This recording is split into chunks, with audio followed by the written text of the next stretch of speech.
What's I, that? I like what I did with the chat. I added Oh yeah. the Hmm. chat there. Okay, says we're live. You're live. Sweet. First ever live bait podcast. How exciting. Yeah, it's pretty awesome. Um, I think it's like the first time I've actually like, live streamed besides like live streaming like a small like game or something. So this is pretty Right. cool. Yeah, thanks for having me on. It's an honor. Yeah, you're like the first. I thought of doing like a discussion of some sort, but I didn't know who to do it with. And like the first person I thought of was you. So because I saw that you did podcasts before. Oh yeah. So 14 watching is good. Okay. It says 18 on my end. Oh really? Yeah. Oh dang. Okay. Right. I have the chat pulled up right here so I can look at it. My topic list. Okay. So, would you like to go into the first topic of the first live Bay podcast? Sure. Okay. So the first topic that we're going to be talking about is the Canada only release and the possible reason for that. Well, yeah, it was only released in Canada, which is kind of surprising for all the people that don't know. I don't really know like the real reason for it. I don't think there is a reason for it. Some people were saying that like there was like a deal. Some people were saying that it was just like they have a headquarters up there or something. I don't know. I think it was most likely like accidental or something because it seems like really weird to like have it in like one tiny market. So, what do you think? Yeah, I agree. I always hear that it's because they have their headquarters there that Canada gets special treatment for that. But as far as I can tell from the previous generation, with Metal Fusion and stuff, I don't really remember Canada getting stuff first. I always thought it was all of North America. Yeah, I know it wasn't like a major thing. Like you saw like some markets getting it um, before others. Like it wasn't like a all like nationwide release. But I don't Uh, remember like one part get or one place getting it before another. yeah, What's New for Beyblade just said Oh it's yeah, I because of just saw that. the trademarks. I think that probably does make sense because there are laws that they have to follow and stuff, and because they gave all these unique names, they have to trademark every single one of them.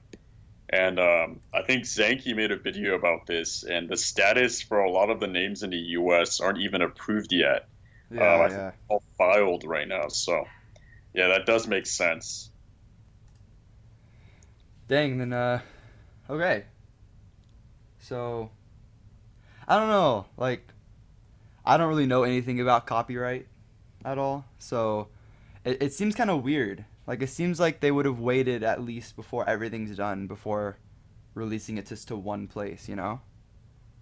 I agree. Yeah, I think it has to do with the light release that they keep mentioning, because that was like their first announcement of it, is how it was going to be a light release. Mhm. It wasn't going to be internationally released yet. Mhm.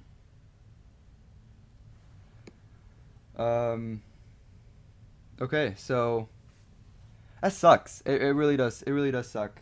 Like It does. You're I right. was just like I've been keeping track of like the WBO. I've been checking like multiple times a day to see if there's anything, and I see it's like oh it's available in Canada, right? So I immediately make like a short video for it, and then I rush off to look for them, and then I come back and I see that it's basically only a Canada release. I was like I was so upsetting to me.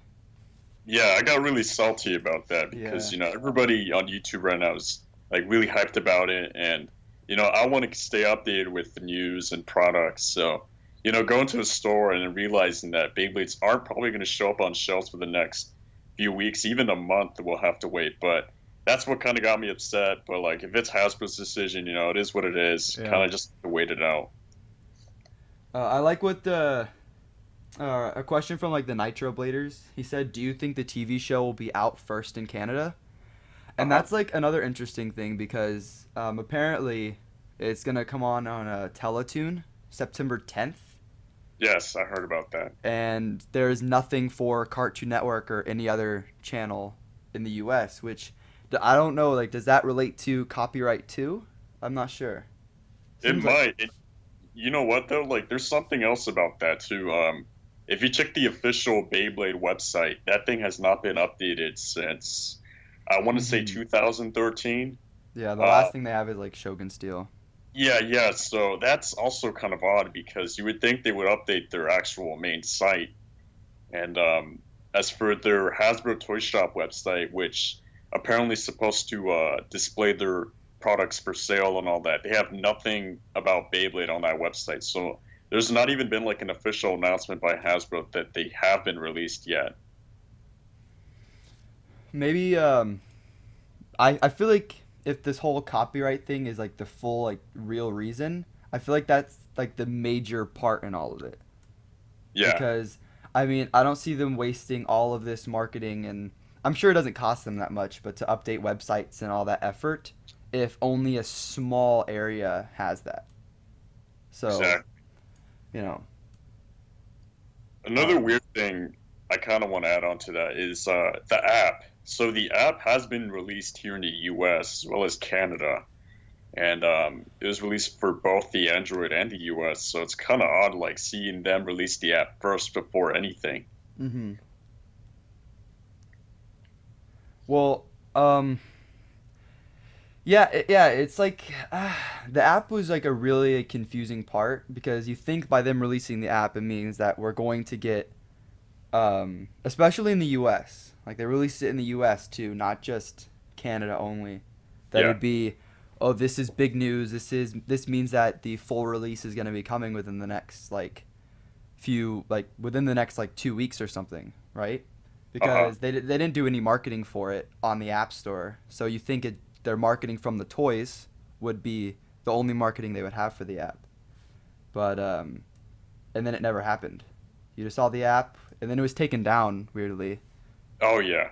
It was only available for I want to say about a day, Maybe, and they yeah. took it down and then brought it back again, and they actually updated it too. So Mhm.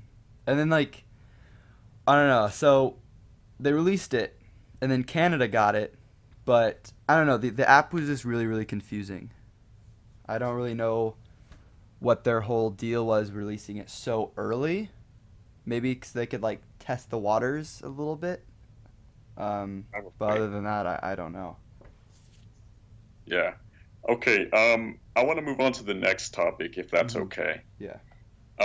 So we're going to be talking about the design that Hasbro kind of implemented with Burst. So that includes the box art as well as the exclusive recolors, I guess, that they made for all of their Burst products. I think that it's the worst part about Beyblade Burst so far. Like the worst part is their design they kind of put on it. It's it's just not good. Their boxes look terrible. Yeah. Um, and I hate how the launcher is directly in the middle of the packaging almost. Uh-huh. When for Metal Fusion, it was kind of hidden underneath like all their like the Metal Fusion thing. It kind of looks like the Beyblade is off to the side. I don't like it. What do you think about it? You know, when I first saw the packaging, I thought it was one of those keychain Beyblades, that you see with, like, Yeah. yeah, they package them the same way. So, and then, I had to zoom in, take a closer look, and I'm like, whoa, this is the actual packaging. And then I was kind of like underwhelmed about it because really it looks like they just kind of came up with this like on the spot and they just slapped the logo on it and called Mm-hmm. it good. Like for I think Metal Fusion had the best packaging in my opinion. Some people will say that it's Legends because of like the blue and stuff like that, but I think Metal Fusion was the best because it had like a lot of colors. It showcased for each bay it had the whoever owned the bay in the actual show. So if you're a little kid and you don't know what a certain bay's name is, but you see the main character, it's kind of like you automatically know like, oh, that bay must be good because the main character has this bay. And That's right. Yeah. they it's not there. It's completely not there. So it seems like it's really hard to differentiate between the different boxes. Like for I remember when I was going bay hunting, I'd flip in between all the boxes on like the racks, and I'd look at the pictures there. It's like, oh, I already have that one because of that picture, but now they don't have that anymore, and it's just it's not good. You're right. Yeah, I remember when I would buy Beyblades. I had my noob days back then, and I was pretty influenced by the anime. So seeing like one of my favorite characters in the packaging, it just made it kind of special for me. So Hmm. that would encourage me to buy that certain Beyblade. Um, So, what do you oh, think about like the recolors? okay, the recolors. After seeing their app, like a lot of the recolors are from the app, so we kind of got to see them already before. But the way that the app has them rendered, they look much better, right? Like they look Hmm. more solid. I don't know. They just look really clean. However, when we finally got to see the real product, I was just kind of like upset because, they got the colors from the app and everything, but they just look so cheap. They look like knockoffs. Uh huh. What I hate especially about the recolors is, some of them, like some of them I think it was Kirby's K2. That looks pretty nice because it has like a gradient for like the green gradient. Yeah. But there's some that they have like these solid colors, like especially for Unicrest, that comes in the double pack with I think Valtryek. Right. It's like this like weird like solid green, and their solid colors I think is what ruins it because all the detail that was in like the originals Takara Tomy was just lost completely. Yeah, that's right. And another thing about the basic layers or the regular layers, since they're not missing, or since they don't have the letter in the center, they're just clear throughout that. Like that area is clear, but Hasbro decided to paint that area instead, so it looks even more tacky. Yeah, I don't. I mean, I don't see why they would do that in the first place. I don't know. I don't think they should have left it completely clear. That's something that wasn't really the biggest fan of design wise for Takara Tomy, but leaving it completely clear wouldn't have been the best choice. But like covering it in like the same paint that's used, like the same solid color paint throughout the whole bay, it just makes it look so cheap. And It does. ugh. Yeah, it left I don't know, kind of a bad impression at first. And another thing about the layers is that the plastic. So Burst, Karatomi Burst has this, transparent, beautiful plastic. Like, it's got this gloss to it. But Hasbro decided to use this foggy, cheap plastic that they've been using since I want to say Metal Fury. That's when they started downgrading their quality. And this plastic, it's just foggy and it seems more cheap and just more flimsy. Uh huh. Like I think what you said about the app, like the way it renders it differently, Yeah, I think that kind of like shows off here because the app it doesn't render the plastic like to be foggy. It renders it yeah, to be like completely like you can tell that the plastic is there, but it's clear, just like in Takara Tomy. And then when these new recolors come out, like the actual products come out, like that's the color we expected, but it's made even worse by the foggy plastic. yeah. And honestly, if it were to have the regular plastic that it's Kartomi had, I would have been fine with the solid colors and everything. That's something I could deal with. Hmm. But the foggy plastic that's been notorious for denting easily as well as snapping easily, that's just kind of what really kind of upset me the most. Yeah, and speaking of denting, if I remember right, Hato's Unicrest actually dented. Yeah, I got a major gash from Valtryek V2. And it's just if you're already having issues like that, then you could tell that they messed up. Like Right. it's just I don't know. And then another thing is their driver colors. Oh, They're yeah, like the solid color drivers. It that's probably like the cheapest looking part about the entire thing would be the solid colors. yeah, you're absolutely right on that because if they would have at least attempted to get accurate colors from the anime, so I think the only accurate driver that they've made so far would be the variable because it's like a solid light blue, really similar to the anime. But the rest of them, for example, Kirby is K2. That driver's like a snot green or kind of a lime green. Yeah, like a Nickelodeon slime green. Yeah, yeah, exactly. And it just looks, I don't know, it looks really bad. The layer's fine, but then that driver just kind of kills it. Hmm. And then for Rocktavor R2, they have the like that's like okay, I can see them making Kirbyus's like its driver a solid green, right? Or Yeah. Valtrex a solid blue. But for Rocktavor R2, they have the orange layer, and then they have the dark blue driver, and I don't see that. I don't see what is up with that color. Yeah, that kind of threw me off too because you would expect like at least maybe a solid orange, solid yellow at least, but nope, they just went with this kind of weird off blue color. I don't. I just. It just. That's just the whole thing. The recolors. It's just. I don't see why it was necessary in the first place. Like I can see making it something solid because maybe the plastic that was like clear-ish that Takara Tomy used, maybe that was too expensive for them. But all of these things combined makes no sense. Yeah, you're right, you're right. And people are saying, "Oh, Hasbro's trying to profit more by making the products cheaper."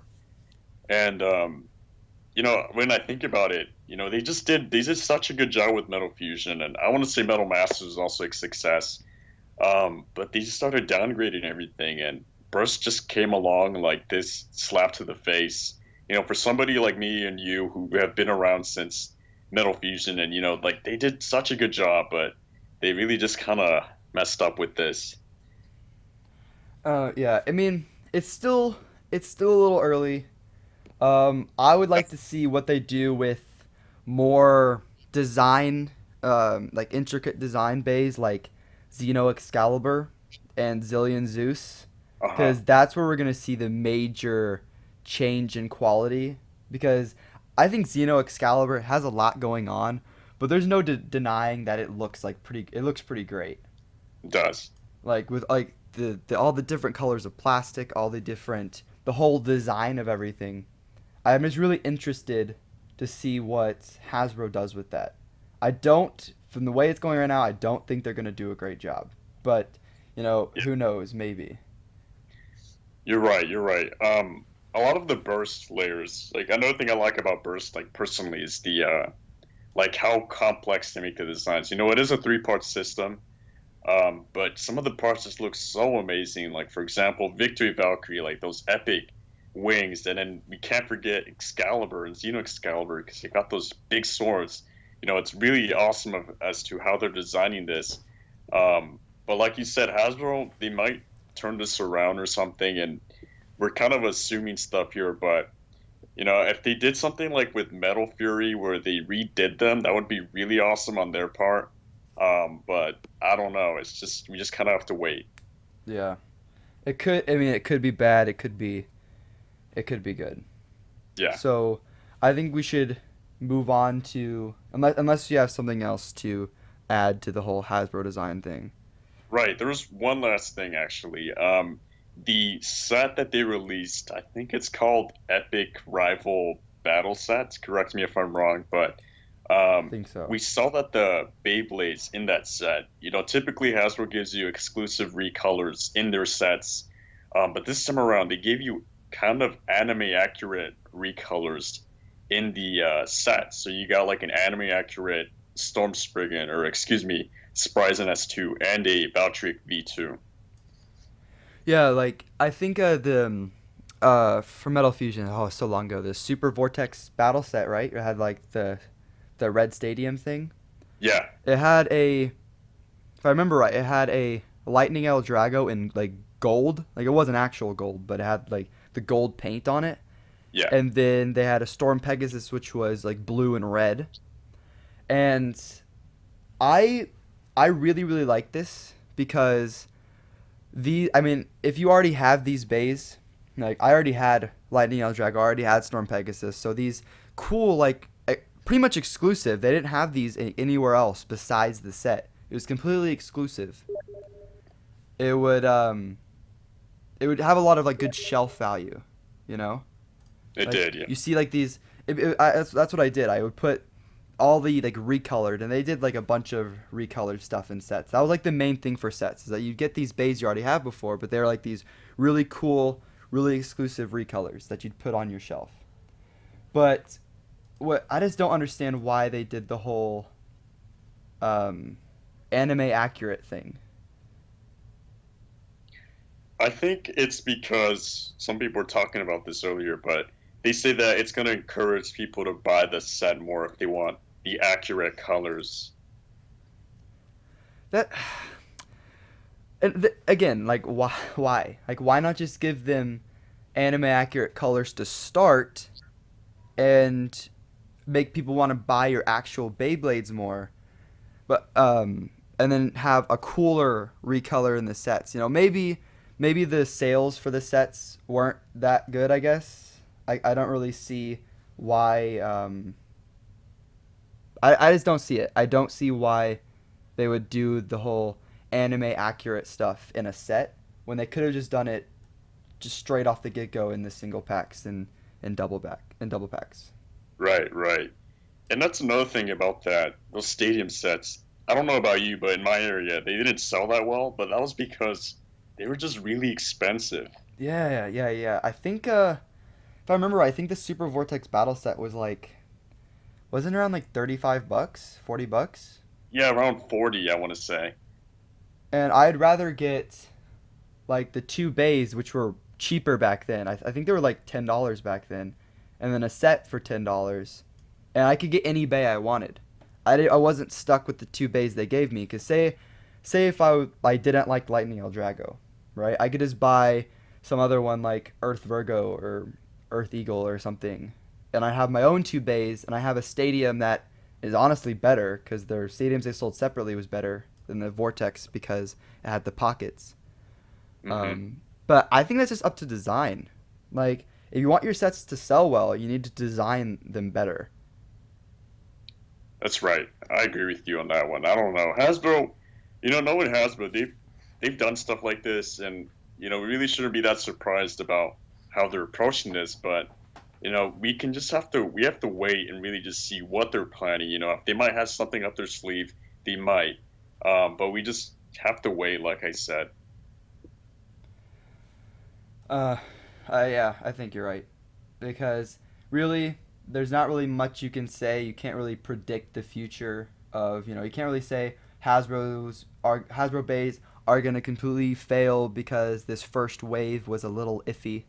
Because really, they I think going back to like hyper blades and stuff like that, Uh I huh. think I honestly think they released them as a way to I don't know for sure, but I think like the Metal Fury was kind of I don't want to say it was a failure, but I don't remember being that popular at all. So I feel like they released those as sort of like a way to like I don't want to say like apologize, I guess. Like they didn't need to release them. They could have just like left them there, didn't do them, kept Metal Fury going. But I don't know. Like I feel everything's in Hasbro's court now. It's all up to them whether they want it to fail or not. Exactly. So I think we should go on to our next topic, which is the new slopes instead of teeth. Right. And like whether that's a good or bad thing, whether or not that's going to hurt or help the meta. What do you think? Okay. Well, a lot of people were outraged. Like, I didn't see this coming, and I don't think a lot of people saw this coming. Yeah. Um, but they just scrapped the teeth system and they added their slope system. And everyone's first reaction was, I think for the most part, kind of rage, because everybody was just really upset. They're like, "Oh man, what's going to happen to this? What's going to happen to that?" And we had to wait for some people to test the parts out. So I do want to thank everybody who has contributed to that cause. So people who already have Hasbro Burst, big thanks for answering our questions and everything. But Definitely. yeah, the slope system, first impressions, I was like, what, But then once people started to test it out and explaining like how they work exactly, it doesn't seem that bad. Yeah. I remember I watched I think watching Hado's video or Lamar Devente, his first impressions video. I think was really helpful because I didn't really see a lot of like good testing, just sitting there and just testing them out. Uh-huh. Um, but just from hearing about it, like you said, I was kind of I don't really see why they did this because I mean, why would they design change here when they didn't design change here, you know? But I'm gonna say I honestly think it's a better idea. After seeing it and seeing people's tests for it, I honestly think it is a better idea than Takara Tomy because Takara Tomy's teeth, whether some bays had good teeth, some bays didn't. Um, I just think that the durability, sorry, was much better for Hasbro that we can tell so far. Definitely, yeah. That was, I think, an issue that Karatomi still faces. Really, is a lot of their new parts that are coming out, especially new layers. Like for example, Unlock Unicorn. Let's see, I want to say just some of their other recent releases. They haven't been too good because the teeth just kind of kill it off. Mm-hmm. Bad teeth equals more bursts, which means the layer is practically useless at that point. And another issue was that a lot of layers, actually most layers, over time the teeth do wear out, and that's just how the gimmick works. The way that Karatomi designed it, the teeth would wear out, and that's even if you don't use it a lot, it will happen. It's bound to happen. And some Mm-hmm. notorious layers that were known for that would be the original Valkyrie, the original Death Scyther, and just that's just to name a few. But that was another problem. People had to stock up, or they're still stocking up on certain parts that people were like, "Man, this is like so disappointing." Because if someone were to use a specific combo for a certain amount of time, for example, a Valkyrie attack combo, they had to stock up on Valkyries, and I think that just seems like you have to pay a lot more and everything. And I don't know, like when I thought about that, and then like the slope, hearing about the slope, I was like pretty happy because with the slope design, that's most likely not going to happen anymore. We're not going to see excessive wear, which results in easier bursts for certain layers. Yeah, it's just the way. I mean, I don't think Takara Tomy designed it that way to harm, or to like boost sales or anything. I just think it was just kind of a bad design in the first place. Like it wasn't too well thought out, or maybe they just didn't see the long term consequences of it. Um, but even if you like, there was some like a lot. A big thing is that the new dual layer bays or most of them have way better teeth in general than pre dual layer. Which even if they do have better teeth, like after a month or 2 weeks of playing with a bay, you are going to notice the teeth wear, and it's going to be more like way more noticeable. And as you said with like the original Valkyrie and stuff, um, you had issues with it just after like a week. Like That's right. that's how bad it got. Like um, I'm having a lot of issues with my Rising Ragnarok right now. Like even if it's like I'm talking like two hits and it's done, two small little bumps pretty much and it's done. And you can just tell when you're clicking it too, like how easily it clicks. Right, right. But going back to an earlier comment by 1234 Beyblade, he said that slopes are actually really bad if you have an above average launch, and that kind of like relates to what Bay Brad was saying. Like what I saw him saying a little bit is Uh-huh. that uh, the reason why bursting is rare, like they said in the instruction booklets and stuff, is because of the launcher. What do you think I about that? Right. That makes sense actually because their burst launcher, as cool as it looks, and you could attach them and stuff. From the videos that I've seen, it seems to spin at a really low RPM. And I was talking about this before it was released that judging by the blueprints or the design that they showed, I thought that it was based off the Proto launcher that Kartomi released. And the Proto launcher is a little launcher designed for smaller kids, of course. And it comes with a mini ripcord. The prongs are free spinning, but it provides such a low RPM that the bays don't even spin that well. So Hasbro took that design and kind of added a spin to it. And with that low RPM, like that low speed, burst just won't happen. Like that's just I think it has to do with physics or something. But if it's at a such low RPM, they're just not going to burst that much. And with the slope mechanism, they're even going to burst less. Yeah, like you said, the whole bursting is rare thing that is purely because of their launchers. Um, I don't really, I don't really know why that is, like why they included such like a terribly bad launcher. Because they already, I could sort of see it if they were doing teeth to try to maybe say, oh, like do that just because of the fact durability, less clicks, like less bursting means less wear on the teeth. But they Yeah. already kind of fixed that problem with the slopes, and then having like a higher RPM launcher pretty much results in bays bursting nearly the same anyway. So Yeah. it seems like they took two like cautious measures for seemingly durability. I don't really see why they would have two things for it with the slopes and the low launcher. Um, the low RPM launcher, that's another thing. The Since it is weak, and Hasbro for Metal Fusion, they actually released a string launcher twice, once for Metal Masters and once for Metal Fusion. And unfortunately, these launchers weren't distributed that well. I only remember seeing it probably once or twice in my stores, and they just became rare at that point.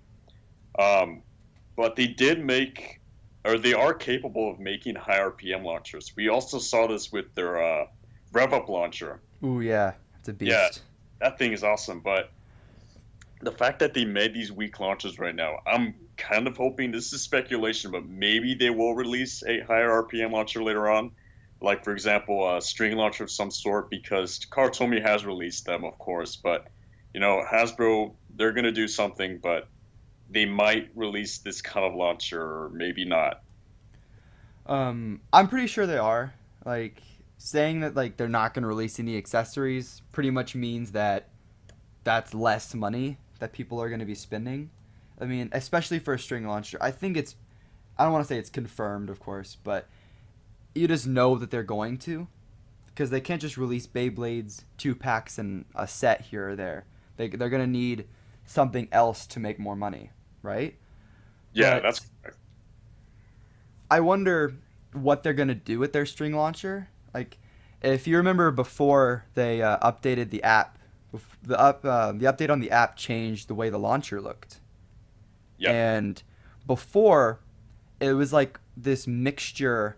It looked like a mixture between a Baylogger and like a red grip thing. And I wonder if maybe that was just like a huge placeholder, or if that was sort of like an upcoming design that they're going to use. Because what it looked like is it looked like it was going to be a grip launcher hybrid. It did. Yeah. And some people were able to get like a portrait view, like a full view of that launcher. And it looked unfinished, of course, but it clearly displayed like a Baylogger sort of thing, or it had the lights. And the thing about the Baylogger is Hasbro hasn't shown any sign of them releasing that. And I don't know, that's kind of weird, but the Baylogger itself, as cool as it is, at first I was like, man, this is going to be cutting edge. It doesn't really serve much purpose besides recording some RPM, which it doesn't even record correctly. And it also records the number of launches you do. But besides that, there's nothing really else to it. Hmm. And I know that with Takara Tomy, when they did release this Baylogger, they it seems like they kind of moved on from it because they only released it only a handful of times, and it's just becoming more rare now. I don't think they're actually producing them anymore. So maybe it was sort of a flop on their part, and maybe that's why Hasbro's probably not going to release it. But that's speculation. They still could do that because, like you said, the model that we saw, it clearly displayed a Baylogger of some sort. So I don't know. It's something I do want to see, but it's also something that I'd be fine without. Yeah, I actually don't have a Baylogger. I didn't really see the point in getting one because I was never really into the Takara Tomy app because it's really hard to navigate as I don't like speak Japanese. Right. But like you said, other than recording like RPM, like your launch speed and like how many launches you do, which I believe gives you like points, I guess. I think It on the does. app if you like connect it. There was really no point in it at all. And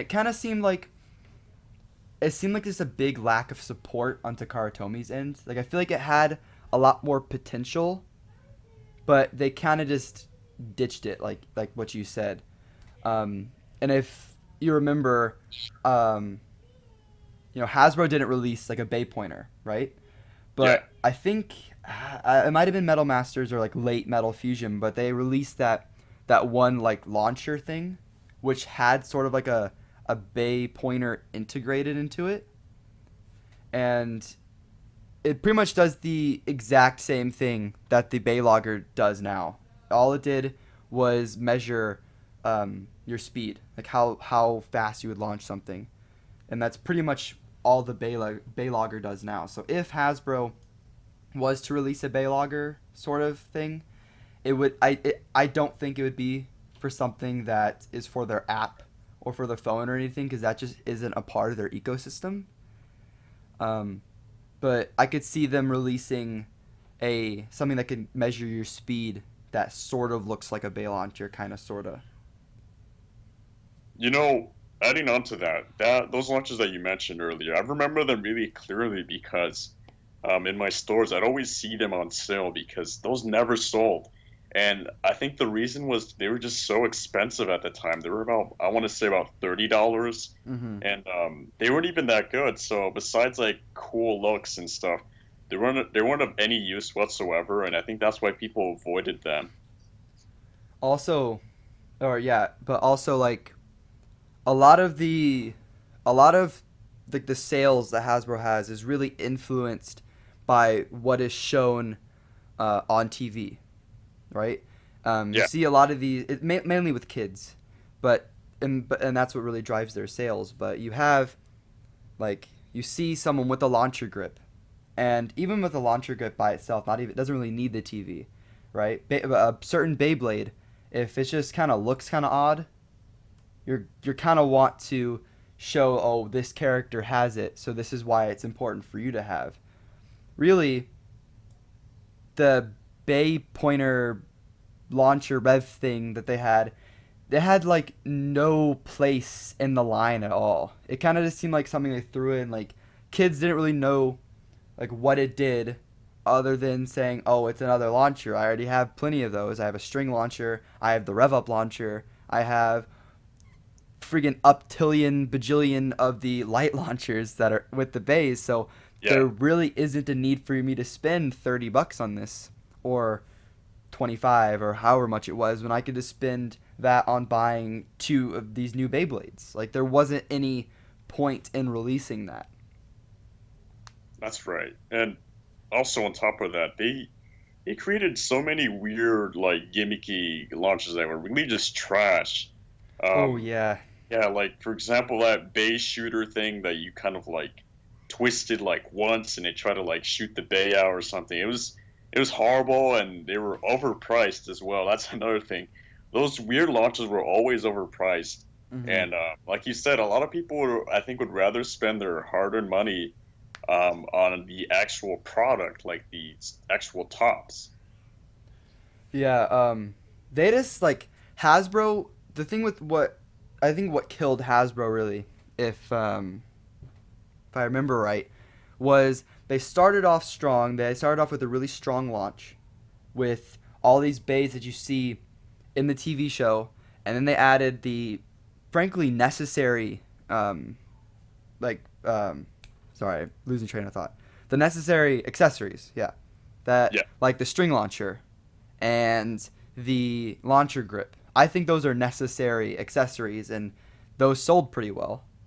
I wish they would have had more sets that had the string launcher because of the fact that really it was only like past its original like yellow release in Metal Fusion. It was only in like sets and stuff. Yeah. Um, but then they kind of like started to oversaturate shelves. They had like that, like what you said for accessories. They had that gun thing. It was there. They had a gun, right? It was like that blue gun that you'd Yeah. aim Yeah. down and shoot, and then Horrible. it was awful. And then they had the one thing where you'd press like you're supposed to hold it with like two hands. You press the button a bunch, and then it would launch. That thing was awful. Didn't do anything. And probably the worst of all was their attempt at a Duotron launcher. I bought, I think I bought 3 of those, whether because it was in a set or because there was multiple releases for them. There would be one bay that would have decent power, and the other would literally just fall off. Oh yeah. It was bad. I kind of feel like that's how it is for the 2 launchers that connect together for Beyblade Burst. They kind of click together because it still uses only one normal ripcord. So one bay is definitely going to be at a disadvantage, but it does look like it'd be a little bit better than the Duotron launcher because the Duotron launcher had something wrong with like the gears inside because no matter what, it would only launch like one.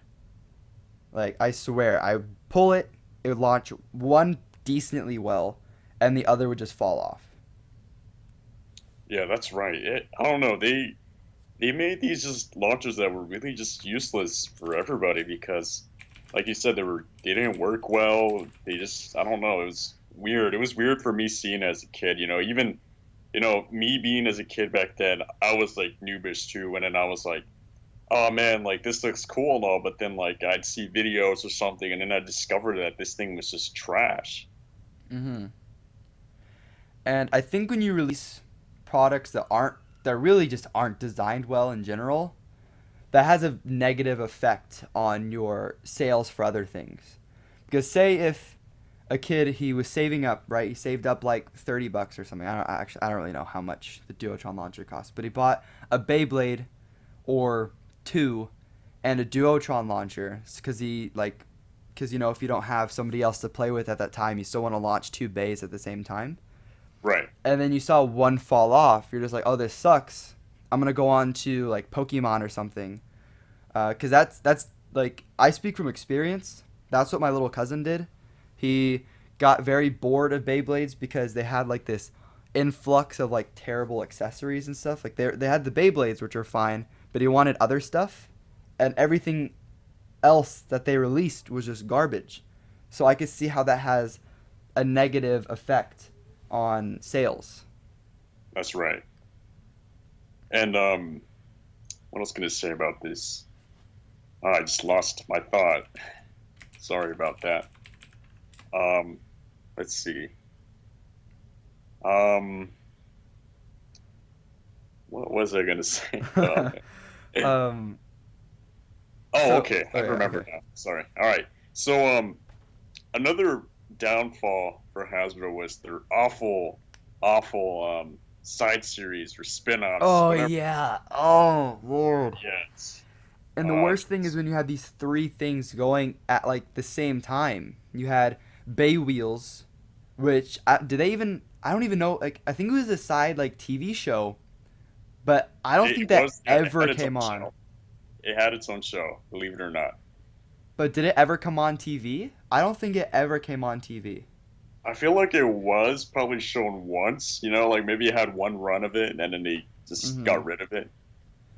And then, so you have Bay Wheels, and then you have these Bay Warriors, which I guess on the surface would seem, I guess, kind of cool-ish. Because I think they did that for the original, like, plastic gen. Like, I remember having Dragoon on, like, on a top. So Yeah. I'm sure that might have sold decently well for them to bring it back. But when you have your main series, which should be your bread and butter, this is your what makes you your money, and then you have two side series, and then you're already kind of oversaturated on different crap products for all three of them. It's just like it's bad. It was just bad. Yeah, that I think as a their main target being kids, of course. Them going to a store and seeing all of this stuff on the shelves, not knowing what to get. I think that hurt them too because, like all of those products, they were like Bay Wars, for example. That stuff was, I want to say, at least $10, maybe even more. Hmm. And those never sold here. I ended up finding a bunch of them at the dollar store. Oh And yeah, yeah, me yeah, too. the thing about it is they were made pretty well. But the problem was that like I think Hasbro focused too much on their side series and just kind of forgot that their main source, like the actual Beyblades, weren't getting their proper attention. They Hmm. didn't focus on them whatsoever, and I think that was another part of their downfall. Like when you have two series, you need to be able to keep up with both of them. Um, like if you like we're Bay Wheels and I think the battling top things. I think they were called Bay Raiders. I'm not sure. Um, there was like no. I just saw them on shelves, and I think I had like a little bit more knowledge about them because I made Beyblade videos. But other than that, like I didn't see anything about it on TV. I didn't see any like trailers like oh Bay Wheels, get them at your local Toys R Us. I never saw that. Like that was just never there. So when you walk in and you see these new top things and these new like tire looking things, you're just like, oh, I don't know what those are, but I guess I'll get my normal Beyblades. I don't really know what those do. I don't want to waste my money because I only have $10. Do I buy an actual Beyblade I've been wanting, or do I want to buy this tire thing? Yeah, So nobody bought them. I think that it was just another attempt of Hasbro trying to like earn an extra buck, Mm-hmm. because they'd slap the actual Beyblade names on these. So, for example, I know that the Bay Warriors were based on the Shogun Steel Beyblades. Meanwhile, the Bay Wheels had like Pegasus, El Drago, all of these like beasts that we already know to be in the original actual Beyblade franchise. But these side series had that. I think it was just another attempt for Hasbro to make more money off of their customers. But it really failed, because it was just a worthless effort that they really should have spent their time and money working on the actual tops. I think they would have found more success that way. Yeah. Well, um, I think we should move on to our next Beyblade Burst topic because we're Sure. kind of spending a lot of time on Right, right, yeah. old Okay. stuff. So the next thing is their new stadiums, like how bad they look or good. I guess if you like them, what do you think about the new stadiums? Okay, I was pretty hyped about it because I think everybody's happy about this. I'm really happy because there is no paint on the surface. Like, Oh yeah. I don't think this has ever happened. Like, at least not in the Metal Fusion generation. But none of this stadium that they actually both of the stadiums that they released have none of that paint that rubs off on the tips and completely Mhm. ruins them. Yeah, And I especially like was rubber flat. I was so happy about that though. I'm like, oh my goodness, and I was hoping they would do this because I hadn't seen well, we saw their designs or what we thought they were designs, which turned out to be true. But Mhm. I was thinking, oh gosh, if they put like a bunch of paint on it, it's just going to completely ruin it. But it was so cool that it doesn't have any paint on it, so that was a major plus. Uh, I think well that was better for um probably like their competitive like and their whole durability thing, how it like messed up tips and stuff. I think that kind of messed up the design of them in general because what you see is that for like the Pegasus Thunder Whip Stadium or that I think that's what it's called or like the El Drago Stadium that they released for Metal Fusion, Right. they if you look at them, these are just hunks of blue and black plastic, and you have like the Beyblade sticker. But so the design on the inside is what really gave them their character. Like you Uh, have blue and then you see like the yellow like Pegasus symbol in the middle, and then for El Drago you'd had the black that had the El Drago like dragon thing in it. I think that just looked really cool. I think it looked really cool. The only problem is that it was not good because it would mess up your tips and stuff like that. But now that Hasbro doesn't have that, these stadiums don't have like any character about them at all. Um, I do want to add though that the stadium, the blue one, the one that we've seen so far, it's called the Triangle Stadium, I believe. But I feel like I read somewhere that it was also called the Basic Stadium. I think that's what Hasbro's calling it, actually. So maybe this is their, first stadium that they're going with. I also want to say that the first stadiums that Hasbro has ever released, so this goes back to the plastic gen, they also had no paint and they just had a sticker on them. And they were solid colors. And maybe this is the path that Hasbro will take again. Maybe they'll start off with, basic designs, try to test the waters a little bit, and then eventually, try to go to more complex designs. But I really hope that they stay away from the paint, at least maybe try to mold it into the plastic. I think that's possible, at least to maybe have the design in the plastic itself so that it doesn't rub off on the tips. The best thing for if someone wants like a design, the best thing for them to do would have to like include like a clear part to it, and then have like the sticker that goes underneath that, or the painted design that goes underneath that, sort of like the BB10 Stadium and its stickers and stuff. So I think that'd be the only good way they could go about doing designs, but not have it mess up tips and stuff. But what really like scares me about you saying how it's like the basic stadium is that this is really, for the basic stadium, this should be the stadium that is really the most widely used, as it has no gimmicks. It has nothing that's super super special about it besides its base, normal design. Like the BB10 Stadium back in Metal Fight, that was the basic stadium, but that is the standard for all competitive play. Right. They had that one like yellow triangle stadium that had like this spin in the middle. That was a cool gimmick, but you didn't see anything competitively for it really. And then for all of their like weird, they had a few like weirdly designed ones, like the ones for their proto nemesis. They were cool, but they didn't have any decent battling capability with them because they were so gimmicky. So the basic stadium, I think, is where you should really put most of your time in design, because that's what they're gonna like. These kids are gonna use mostly. And if you want, I don't know if they want to, but if you want to foster a competitive scene, that's what you should be using. And then Hasbro's like gimmicky stadiums was even worse because they had like the rivets in them, which were completely awful. I hated them. Yeah.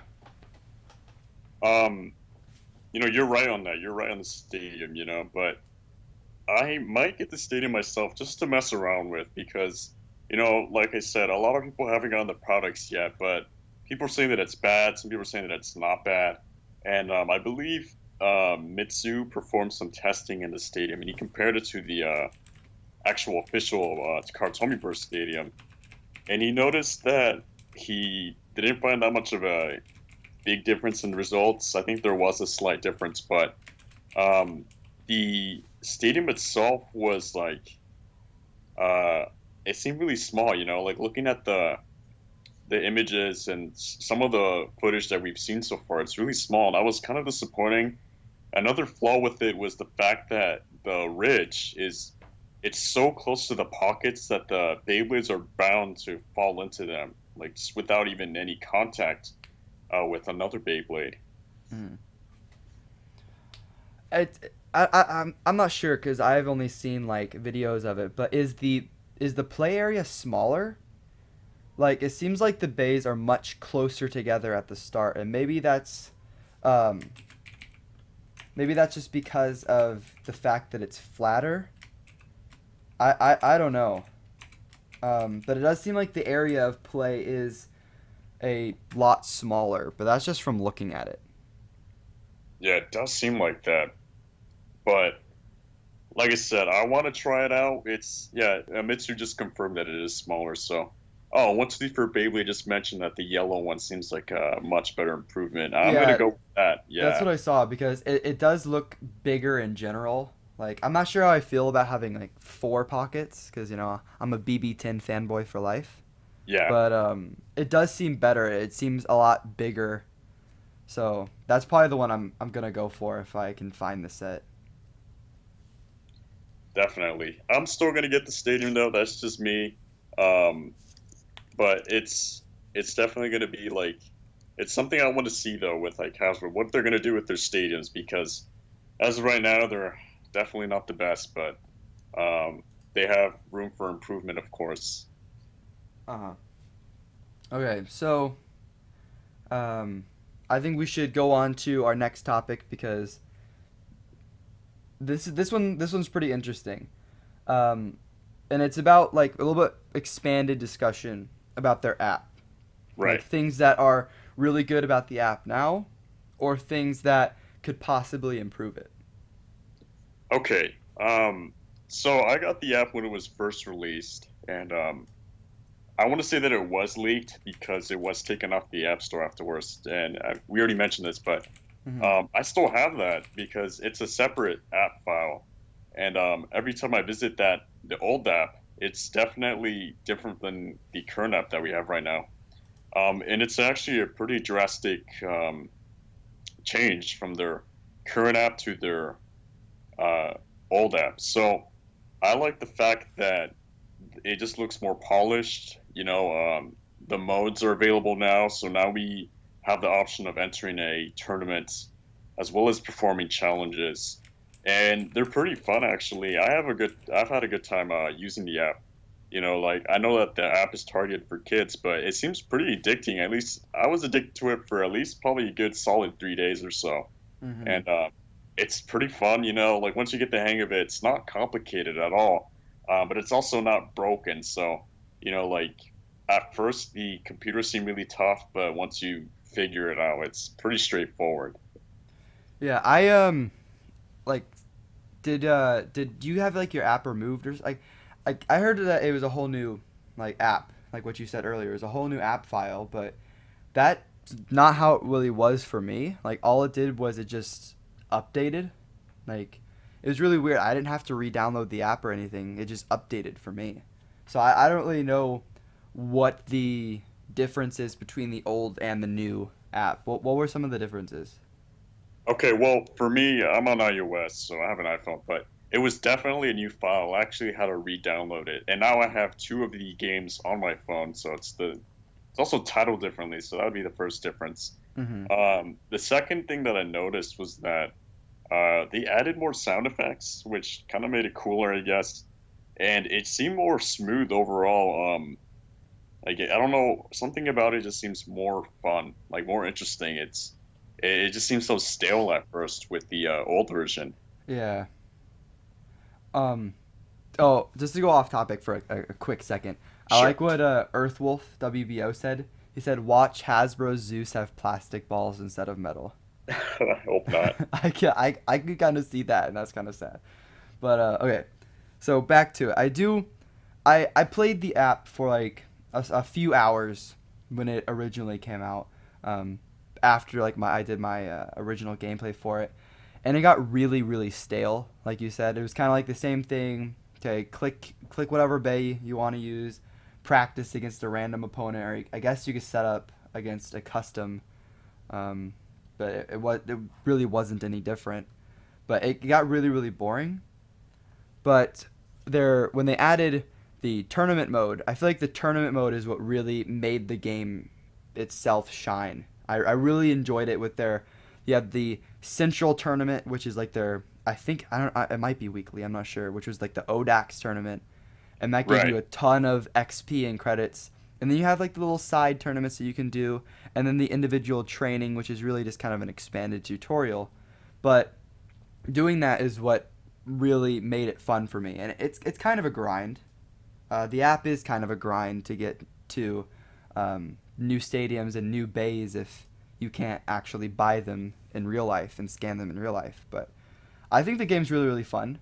I have a lot of free time at school now because my classes are easier. So if I don't have anything to do, I just can't speak. I just go on the app. Because Right. usually I play like other like puzzle games, but now when I'm nothing to do, I'll just play on the app. But before I wouldn't do that because it'd be just so boring.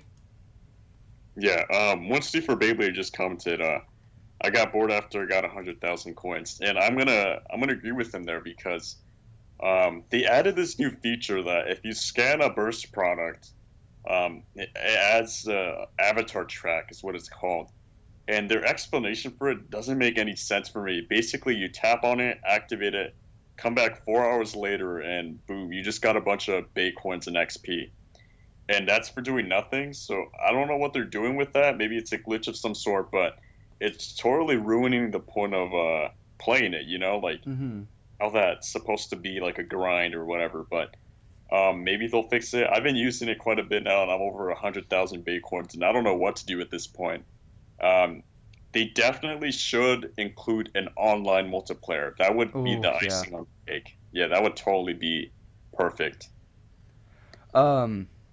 Yeah, I saw your video on that, which for the avatar tracks, Uh and huh. I'm kind of waiting. Like I don't want to scan the pictures of the codes off of the WBO. I kind of want to get them myself and scan them myself. I don't know. It's kind of weird that I want to do that, but that's something that I want to do.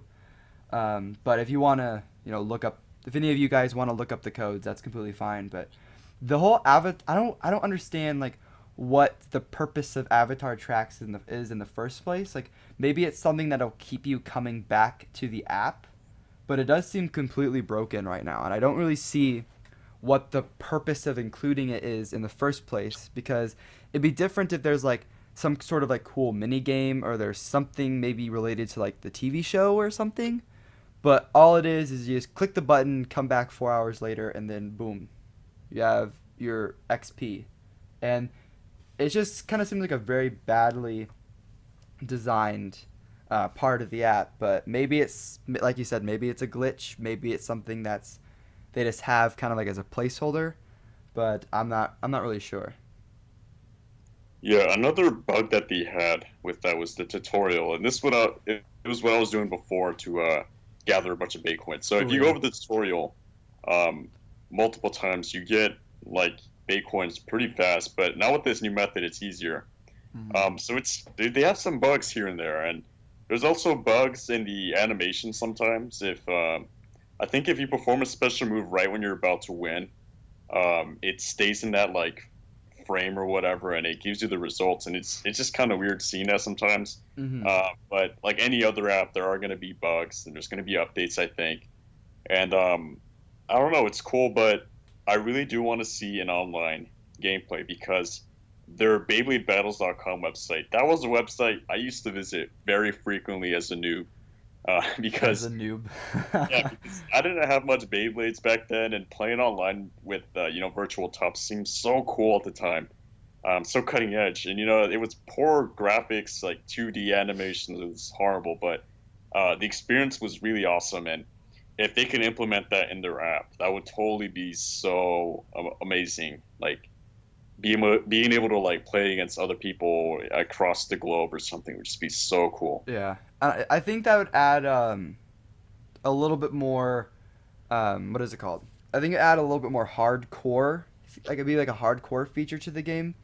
Because if you just want to get like like if you just want to win, level up your top, then you just play against the CPU. But maybe for more Bay coins or more XP or some sort of extra reward, you can play online with people, which is definitely going to be harder to do. Like it's definitely going to be harder like to win as you're going up against a real person, but it could have some like good rewards, like high risk, high reward. But I wonder how it is in like the term of like the sense of balance, because I never played Beyblade Battles online. I kind of just gave the codes out from during my unboxings, but Hmm. I can't really talk about how balanced that game was. But I mean, it seems like something that should definitely be developed further, as it seems like a really, really cool feature. It does, and I think with the list of trademarketed names that people found, I think they included both Balder and Amaterios. So what I'm thinking they could do, it's speculation, of course, but maybe they could host something on the website, I mean, on the app that could reward people with the limited edition Amaterios or Balder. That would be really cool because it encouraged more people to play the game and, just compete and stuff. And another cool thing that they did on Beyblade Battles, and I remember this really clearly, was they held a virtual tournament, and whoever won that virtual tournament would have a chance to go to the World Championships, like the actual World Championships. So that was really cool. I didn't know.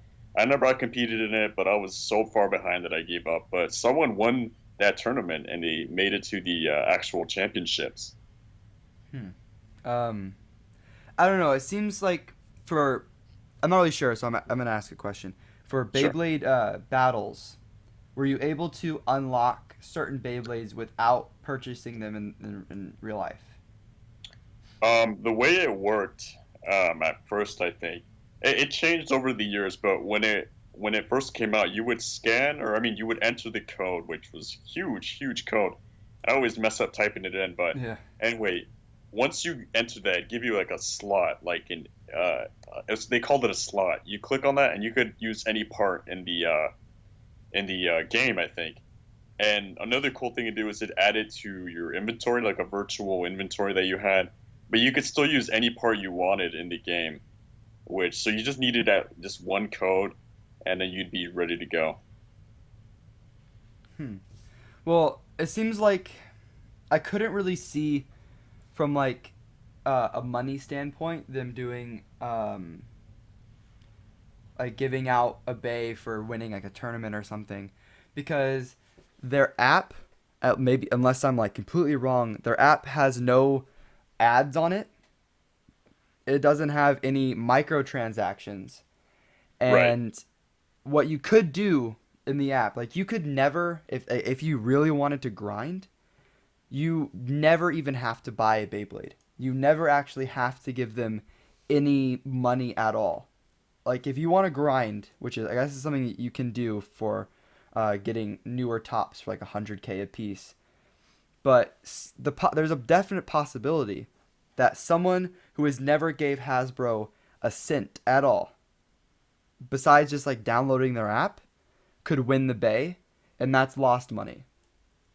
That's That's just right. like the thing is for Beyblade battles is that you um, would enter in the code, which would you'd enter in the code, which would give you a piece, and I don't really know if there was a way to get like if there was a way to unlock Beyblades without ever buying anything. I don't know if you could be successful in the app without ever actually buying anything. Uh, that was not possible, but there was a practice mode, I think, that let you use stock Beyblade for a little bit. Um, that's another thing though. The codes, they were one use only. Once you Mm-hmm. used them up, they were done. But with the way it is now, all of the codes are the same, which is weird. Yeah, that it seems like that does seem like less money in general. Like, hey, you have three kids, right? One of them buys Valtric, one of them buys Rocktavor, one of them buys Spritzen, right? Yeah, They don't all have to buy the three bays to have them in the game. They could just buy one apiece and be like, hey, let me scan your code, and then that's just like those kids. I mean, unless they want to play the actual, like with the actual toy, they don't have to buy all of them. They just have to buy one of them. So, um, I think someone said on the WEO, I can't remember who said it, but is the fact that the codes are so small that you can't really have much variation. But they still could have included some sort of like card, just like they did for Metal Fusion, that had the character's face on it. Like you see Vault's face on a card, and then you open up the card and you see have like this big QR code, which could have all these different variations. So I don't really know why they made it like everything the exact same. yeah, that was weird too. I don't even know if those codes are considered QR codes because if you compare them to the QR codes that Kartomi has provided, those look like actual QR codes. Mm-hmm. They're big. They've got the I don't know. They look all pixely and stuff. But these Hasbro ones are like super small. They look super tiny. They're in the back of the layer. Out of all places, you'd think they maybe, like you said, include a card of some sort. But nope, they stuck them on the bottom of the layer, which was also kind of awkward. Uh-huh. I don't know. It just that part just kind of is really confusing because it seems like you have to look at the way Hasbro does things as a way to like make as much money as they can without like making or trying to overstretch and make like paper like make these bays out of like cardboard pretty much because they're still trying to make as much profit as they can, right? Yeah. And it seems like the better way to make profit would be to do these individual codes. So you couldn't just share them. You'd have to buy them and then enter them in. So if you have someone that's really hardcore about the app, which I'm not sure if there is. I mean, I don't know if there's anybody that was super hardcore about Beyblade battles, but they would have to buy these tops. They would have to buy them separately in order to get the bay in the actual game. Yeah, it's definitely weird, We like just like with other things that we just talked about, we have to wait and see what Hasbro is planning because, you know, they could pull something off like Legends, where I mean, Hyperblades, where they brought the actual 4D parts back, and they could do something unexpected. They can do anything they want at this point. We don't know. We can't really influence them or tell them what to do because it is Hasbro. It's their company. They're gonna do what they feel is necessary. Okay, I think we're back up now. It said, let me see. Yeah. Oh, yeah, there was a slight issue with the stream. Like it said, I have no clue. Wait. Um, let's Okay. see. Sorry. It seemed like there was like a glitch or something. I didn't press a button, but it said like reconnecting, so it might have had like an internet like little bug.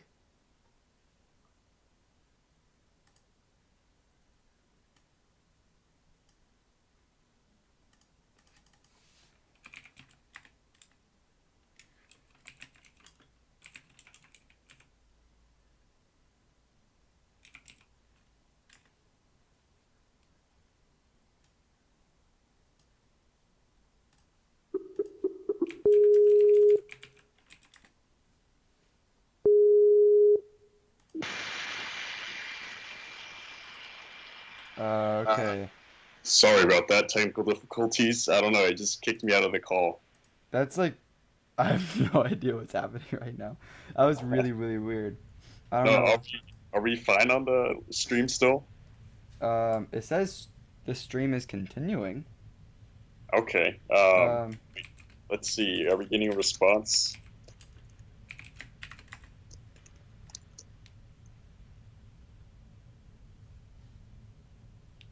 Okay, they just said yes. All right, sweet. okay. Sorry, that was some like weird technical some glitch happened. Yes. I don't know Uh, what happened. it said that like stream error reconnecting and then it did a countdown and then Kevo got like kicked out of the call. I don't know. But we're back, so Okay. what All were we right. talking about? Um, I was just reiterating that Hasbro can still do something with their app. They have the potential. They can do whatever they feel is necessary. But with Baldur and Amaterios, the way that Kartomi handles it is, they have their game, which is, if you're lucky, it's pretty much based on luck. I think you just have to tap this button over and over again, and then uh, afterwards, if you win, you win. If you don't, you don't. But maybe Hasbro can do some kind of mail-in uh, prize because I know they did this with a special Black Sun Galaxy Oh yeah. Pegasus. Yeah. I heard that was botched. I heard it was really bad. Like I Uh, think if I remember right, I think it had to do with like receipts. Like you'd have to send in like receipts or something to show that you bought yes. Yeah. like a Yeah. certain a monetary value of bays. But Yeah. then it You would have to. take you like then Yeah, it would you take had you to like buy like at least 3 Beyblades, I think, within a certain time frame or certain dates. uh may I mean, that was a long time ago. I can't remember, but I think it took like 5 or 6 weeks for them to actually send it back, and like overall, it was the execution of it was really like lazy and it wasn't handled well. But so I feel like maybe they did that too wide of a release because really anybody that bought like I think it was like a kind of a longer time span too. I think it was within a span of like a month or something like that. You had to buy three, so Yeah. really that wasn't super hard to do. Really, I mean, there's sure there are some people that couldn't, but like you could just buy three like a week apart and send it in, and I don't know. I feel like there's too many people going for it, so I don't think if you do like a tournament or something, where only like maybe a handful of people would win these special bays, then I'm sure the execution would be a lot easier. Yeah, they could do that for sure. If not, they could always just release it as a standard release because Hasbro has done that before. They released some of the what's it called? Some of the Gravity Perseus or El Drago Destroy. I mean, Meteor Drago recolors and stuff. They released those as standard Beyblades. And another thing that they could do is they could release these like Baldur and Amaterios. They could release it in their video games as like a special limited edition Beyblade. Oh yeah, that could be really cool. Yeah, Um, I just thought of something which I did not put on like the topics, but you remember how they released? I think for every season they released like three different Beyblades, like Beyblade games for DS. yeah, And in these DS games, I think one of them you get. I'm pulling from like different generations here, but for one they had like a Bakushin Susanoo that was in the white and like blue and orange color. They had a yeah. Counter Leon. I think it was Counter Leon that was It like was. Yeah, green and silver. And if I remember right, this is actually the only place you could get Hasbro versions of the metal faces, which is pretty awesome. But oh yeah. what about if they release like three or probably even two, because three seems kind of overstretching it a little bit. What if in these two video games, these two 3DS or Wii, I don't, it's probably gonna be DS again. Like for both versions, they released one with Balder, and then one with Amateros. They could definitely do that. I feel like that is something. I feel like that'd be the best thing that they could do. I mean, obviously, it's not the best because I think the best thing they could do is maybe have it be in the same way it is now and be like a prize bay. But I feel like they wouldn't do that. But they'd instead put it with a game. I feel like that'd be pretty decent. Um, I feel like that'd be a good idea actually because that helps their sales of the game, which are I think were like kind of expensive. I think they're like $40 a piece. They But you were. actually got something that looked really really cool. It was definitely an exclusive because Bakushin Susanoo wasn't an exclusive. Counter Leon really wasn't an exclusive besides its metal wheel. It just had a cool color, and then I don't really. I think they had like a Cyber Pegasus, which was I guess that was an exclusive, but it definitely isn't as cool when you compare Cyber Pegasus to Balder, you know. So I feel like it'd be. I feel like that'd be a. I think that would be the closest thing that they would do. They could, yeah. And one Steve for Beyblade, he mentioned that there will be a Beyblade Burst 3DS game, and that's going to be released, I think, within the next couple of months. So even with Kartsomi, they also do this. So I think Hasbro borrowed this idea from them. But all of their Beyblade games in Japan, they have exclusive Beyblades or recolors, and you said that the Beyblades that Hasbro released in their games were, so for example, there was Cyber Pegasus, Counter Leon, Bakushin Susanoo. Those were exclusives from what I understand. The Bakushin Susanoo was a Walmart exclusive. Cyber Pegasus was Toys R Us exclusive. And then Counter Leon was everywhere else. So they were store exclusives, but with Baldur and Amaterios, they can do something else with it. And another thing that I remember was that those games, despite being the same title and everything, the games were different. They had like a different characters. and different storylines. So it was kind of Mm. interesting as to how they worked that in.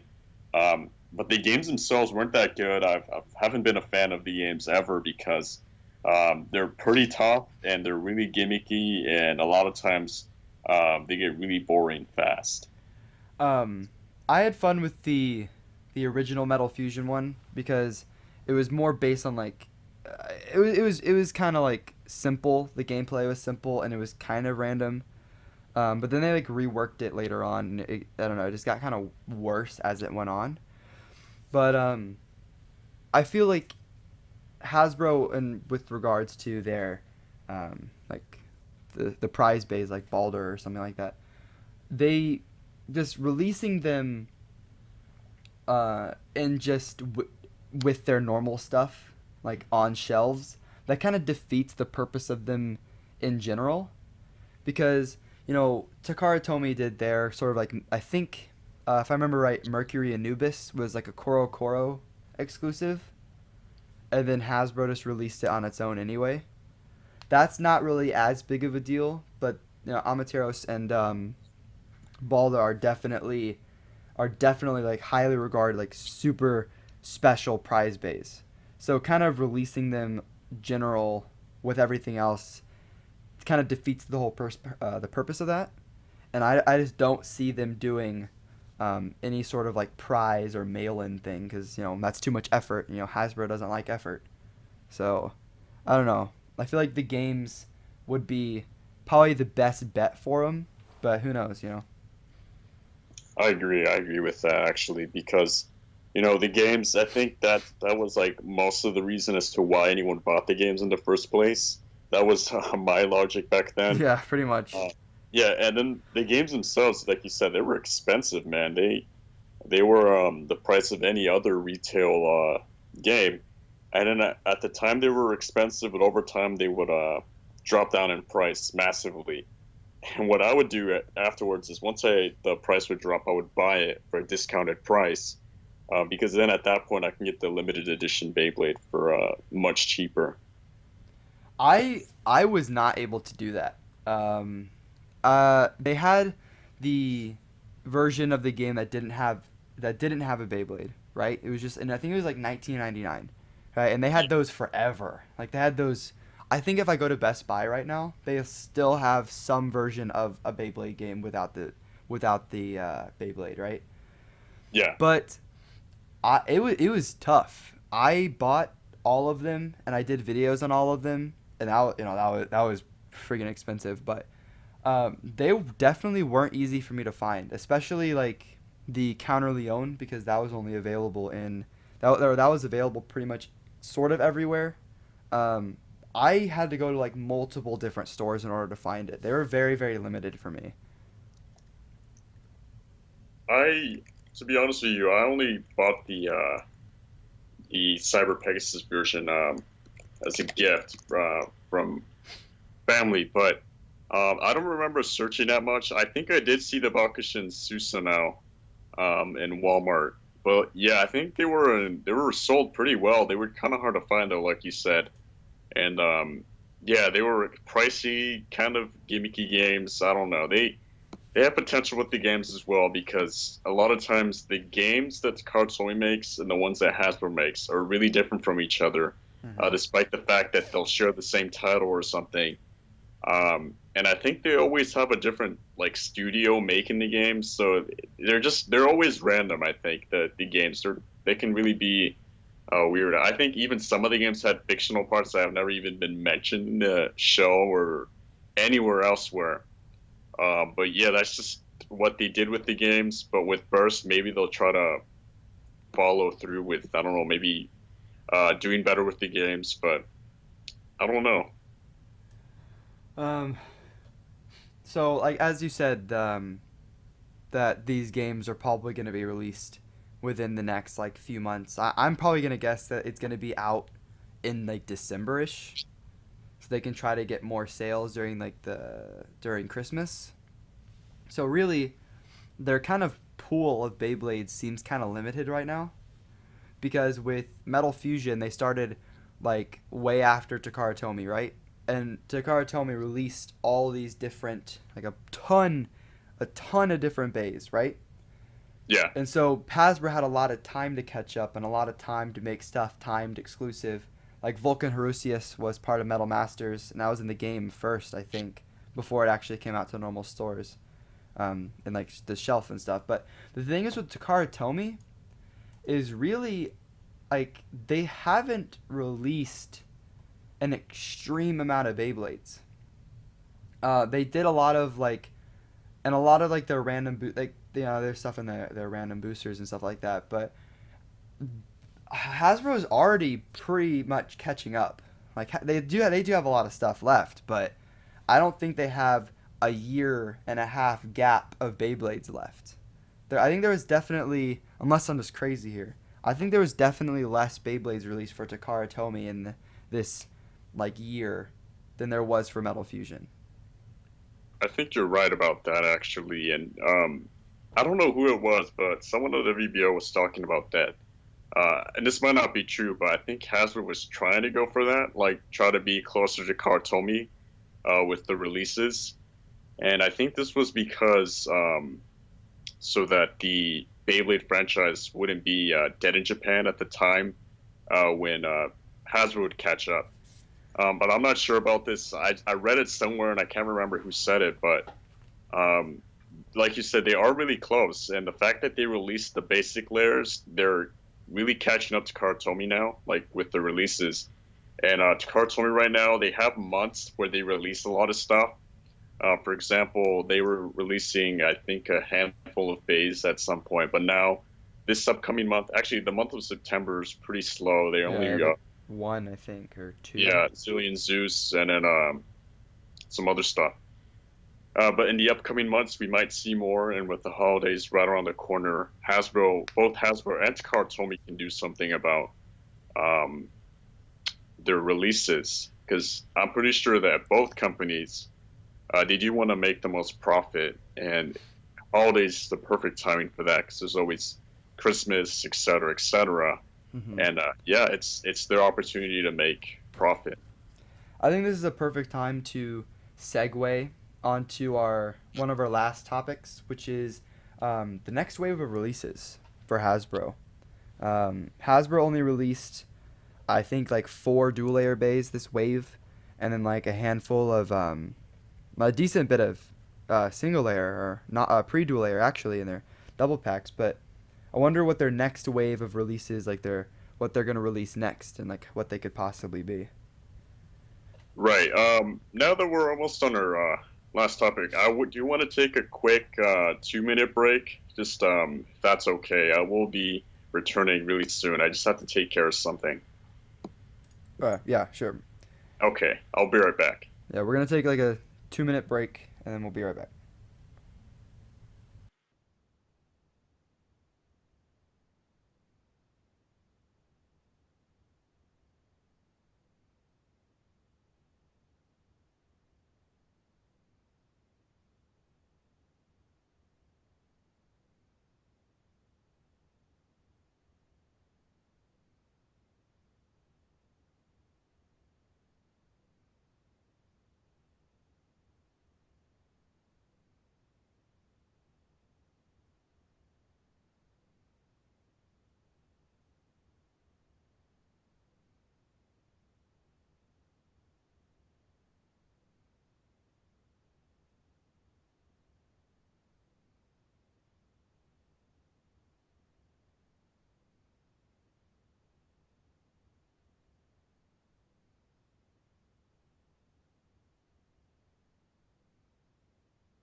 Okay, I'm ready whenever you are.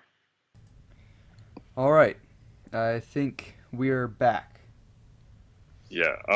Are we on our last topic, or no? We're on our second to We're on the last topic. last second to last one, which is next wave of what the next wave of releases is.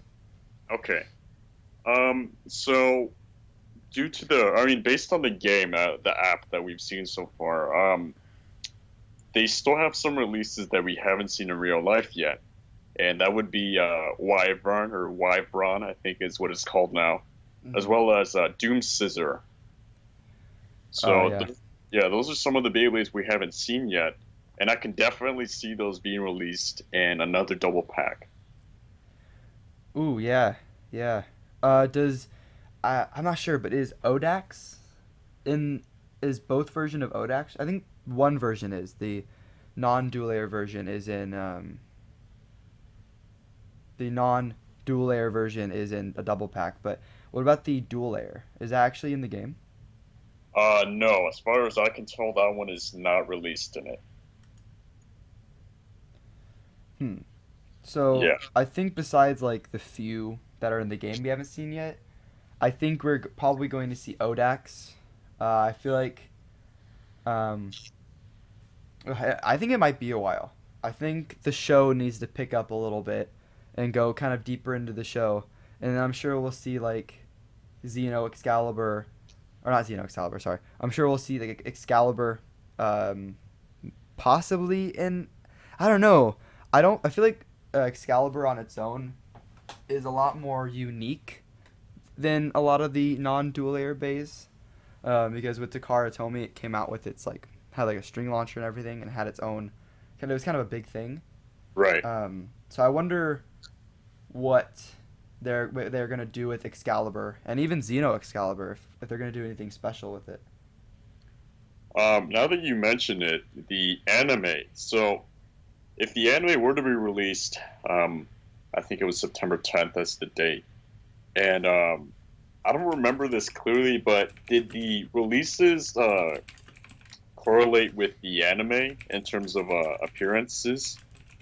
Uh, I think like sort of. Um, like I'm pretty sure we saw um some bays like Earth Eagle and stuff like that for like Metal Fusion. I'm pretty sure we saw some bays like Earth Eagle coming before we saw him in the show, but we definitely didn't see uh, what was it called? We definitely didn't see like Hades Kerbex towards the beginning of the product line. So Right. I think it's kind of sort of like you're gonna see later bays in the show be a little bit later in the waves, but they're not like timed perfectly. So, um, so I think that if it's like that, then we're probably not gonna see Excalibur for a little while. Because if I remember right, I think I'm on like episode like 9 or 10 of the show, and Excalibur is not in it yet. Uh But huh. Yeah. The way that the anime works, I don't want to spoil anything for anybody, but they seem to kind of like show a Beyblade every like 2 or 3 episodes, a new Beyblade, and then at that point, that Beyblade kind of becomes like the main focus on the show for a little bit, and then they move on, and then it goes back to the main character, and then it repeats. But they don't show like a bunch of new Beyblades at once. Like that's kind of how it works for this anime. Um, but I don't know how Hasbro's going to work around that. You might have a point. They might just kind of release waves, and maybe it's like they'll announce a wave, and then the Beyblade that's last in the wave would be released last, of course, and maybe it's only going to be the first four of a wave, and then the last four as like later on. I think that kind of just like relates to what I said like way earlier. Is I feel like Takara Tomy is so much slower in this bay. Like they're taking, or not in this bay, in this series. It seems like there's way less people, or way less people. There's way less Beyblades coming out, and there's more filler in the show. Like there's more, um, there's just not as many characters in general. Yeah, the way that it is right now, Well, first off, this Burst anime, it's not really like the same of it's not the same as the other animes we've seen, like the Burst. I mean, the Metal Fusion animes. This one seems more down to earth, and what I mean by that is like it's more realistic. You know, like there's none of that fantasy situations going on. That's what I noticed. I actually Yeah, really like that. Like, it seems like with vaults, this is kind of going off topic, but vaults like rush shoot and stuff, like that's kind of like fantasized sort of, or that's kind of like turned into like a special thing. But it's really he's just like I'm completely forgetting what it's called. slide It's shoot. just yeah, that's all it is. But it's turned into like it's kind of set up as its own little arc in like the first like 5 episodes of the show where he learns how to finally like do that. And then there's this other one um, where it's just how to make his bay go super fast around the stadium, and that's pretty much just like pulling the ripcord harder. And Yeah, there's less use of like magical beasts pretty much really interacting with them. It seems like they're I'm gonna call them bit beasts here because I'm not sure if they ever really set up a name for them. But it's really just sort of like a reflection of themselves, really, and how they're feeling and their intensity, rather than the bay actually having its own spirit and stuff. And I actually really like that. It's more like realistic ish and how that works. But I kind of like that. yeah, same here. I mean, I'm older now. I see shows differently now. Because a kid's perspective of things is much different because anything that's flashy and stuff will be automatically cool and stuff. But even as a kid, seeing the Metal Fusion anime, um, I found it to be kind of cheesy at times. Like yelling at the Beyblades. Yeah. Go, Screaming. Pegasus! Yeah, yeah. Do your And special move! yeah, and I was always like, oh, this is so cheesy. But this anime, this Burst anime, is more down to earth, and I think Brad mentioned this, but he said that the beasts aren't like actual like real life thingies. Like it's just stuff that they see in their minds. Like Yeah. yeah, it's just like a how can I say this? It's not real. Like they're not actual beasts that are real. That make contact with the characters or anything. Is they're just imagining stuff up. And kind of like, that's like how they're feeling. You see Valkyrie like being super intense. That's kind of how Vault is feeling, you know? And Yeah, that's something that I really, really like. I wonder how they get, like, I haven't seen past episode 10, so I don't know how the bad guy is introduced, you know? I'm not even sure like the Ryuga equivalent. I'm not sure how they're gonna do that because I kind of behind. I need to start watching it again. But right. I like it. I like the new anime. Yeah, I like it too. It's been good so far. I haven't really gotten bored of it. Um, I'm gonna say it's a little bit repetitive somehow or Mm-hmm. somewhat, but it's definitely worth watching. Because it's a different spin to things. And if you guys haven't watched it yet, you guys should totally check it out. You can Yeah. find it subbed, or you could just wait for the dub to come out eventually. But knowing how they dub stuff, I don't know. They could do a pretty good job on it, or maybe not. Um, that's their choice because I think it's a different studio that's taking over the anime. I think it's I'm like not sure. Sunrights, I think, instead of Right? Yeah, Nelvana. yeah. It's different now, so they could do something completely different for all we know. Um, so before we move on to our final topic, I saw someone mention this earlier, but it's been a little while, so I don't really remember who did it. But yeah, you know the S releases, like how they're gonna release like Dragoon, Drasil, Dronzer, and they're gonna be like changed to be Burst. Right. Do you think that Hasbro's actually gonna do that? You know, knowing Hasbro, they released a lot of the exclusive stuff that Kartomi has released, like Mercury Anubis, Vulcan Harusius, and all that stuff. And there's definitely is a possibility of Hasbro doing that, especially if it means more money for them, because but the problem is that like since their target audience are younger, um, they might not even realize that. their older Beyblades. You know, they might just be like, "Oh man, these are new Beys. Okay, cool." Uh-huh, But true. for us, yeah, us who are older, I think Kartomi is doing us a favor here, and it's something that a lot of companies are doing. I think they revived some of the old Digimon stuff. I know Yu-Gi-Oh is going back to their old cards and stuff, but Kartomi is doing this now, where they're bringing back Dragoon and uh, all that stuff, and it's just so cool. It's so nostalgic for many. I myself wasn't really into plastics, Same. unfortunately. Yeah, I it's I just was a little bit too young for it. same I here. mean, Yeah, I probably could have, but I was more interested in like other stuff. Like, I don't know. I don't even remember. I think I was like the show. I think the show ended in like 2003. So I was pretty young. But I mean, for people that have been longtime fans, Takara Tomy is kind of doing them a solid, right? And saying that yeah, like yeah, we care about you pretty much. And I feel like if Hasbro was to do it, I feel like that's maybe something else that they could possibly include in like a game. Um, but I'm betting on them not even doing it at all because I'm pretty sure they think that people don't really care. It's been like 13 years since like G Revolution did, 12 years. yeah, So pretty much everybody who's watched that has moved on. So who cares, right?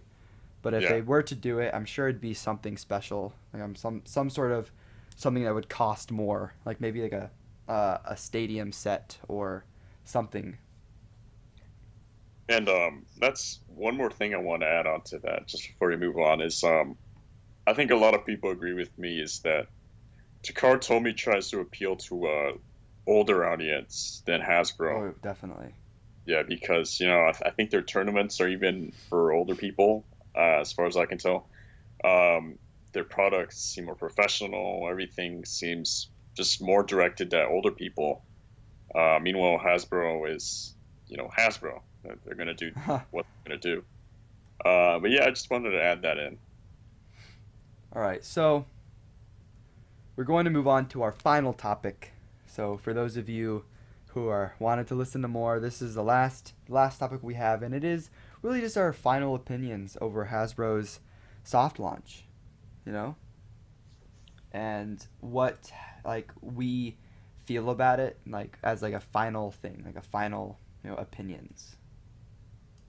Okay, so I'll start off with my final thoughts. Well, first and foremost, I really can't make a proper testimony about this because I don't have the products yet. And it's as simple as that. Because I don't have the products, I'm not getting the full experience. And this is a problem, I think, with a lot of people who are making assumptions. That's nothing wrong with that. I don't see anything wrong. But I think for a lot of people, they need to get the products first and really do try them out before they can say something. Because this is something that I saw earlier when Takara Tomy announced Burst. Um, Everybody was pretty negative about it, and they just were like, "What the heck?" But once everybody started getting into Burst, they realized that like, hey, it's actually pretty good. And I feel like I would definitely change my thoughts on the current Hasbro Burst situation if I had the products already.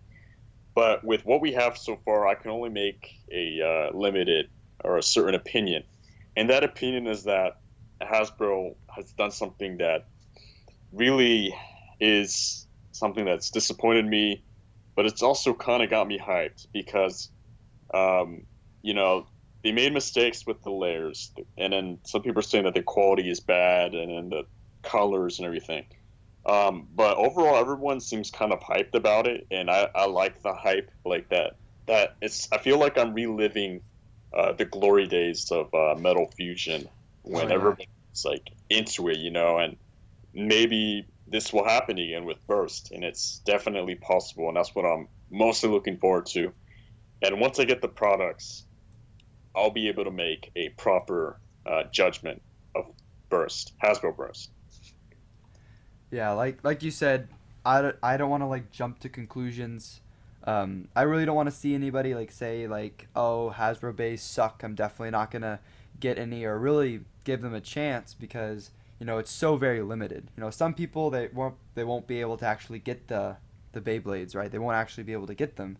But at least like wait until there's a lot more coverage on them on YouTube, because really very few people have actually have these yet. And so besides like from a few unboxings and maybe like a battle or here or there, there's really not much testing has been done for them. But like you said, like what I say is purely just based off of what I've seen. And I'm kind of the same way as the WBO was, the World Beyblade Organization was when the story first came out. Like when Bay Brad first like showed everybody pictures, everybody was so very very negative, and me included. I was just like, what the heck is this? But then throughout like the next like 2 days, the opinion shifted quite a bit. It went from pretty much like 90% of people saying this sucks and Hasbro ruined it, to like probably like 50-50, or even a majority of people actually thinking that these Hasbro bays may have a chance of being pretty good. But it's really just based on like how much information we had. The more information that came out, the more people kind of changed their opinions. But I'm upset with their recolors, and really the way that they're presenting Beyblade itself so far. But we've had just still a very limited amount of releases, so we can't really judge it yet. But I'm cautiously optimistic. I think that it could be pretty decent, and like I said in pretty much both my Will Hasbro Beyblade Burst fail, is really it's up to them if they want it to fail or to do well or not. But from right now, I still think that it's gonna do well. I think the bays are really ugly, but I think it's going to do pretty well. I like how they changed the mechanics of it. I do like the idea of slopes more than teeth, just from a durability standpoint. But I'm cautiously optimistic. That's a really good way to put it. That's how I describe myself right now too. And there's one thing that I think we forgot to mention throughout this whole podcast. Was Flip 2247 mentioned that the names, and that's something that really did tick me off. And the awkward names, like for example, the drivers are now referred to as codes, like they're TB03 and blah blah blah. Yeah, I wasn't a big fan of, like, for the layers. I wasn't really the biggest fan of the way they changed like Valkyrie to Valtrick, and they got rid of Victory Valkyrie. Sounds pretty cool, and then they kind of changed it to Valtrick V2. But really, it's kind of grown on me, I guess. I'm not saying I really really like them, and these are like amazing names, but I think they're decent. I don't think, for the most part, I don't think they're awful. Some of them I think sound kind of cool. Like I think Odax is pretty cool. It sounds like, I mean, I can't really say if it's better. That's kind of an opinion, but I don't think it's a bad name.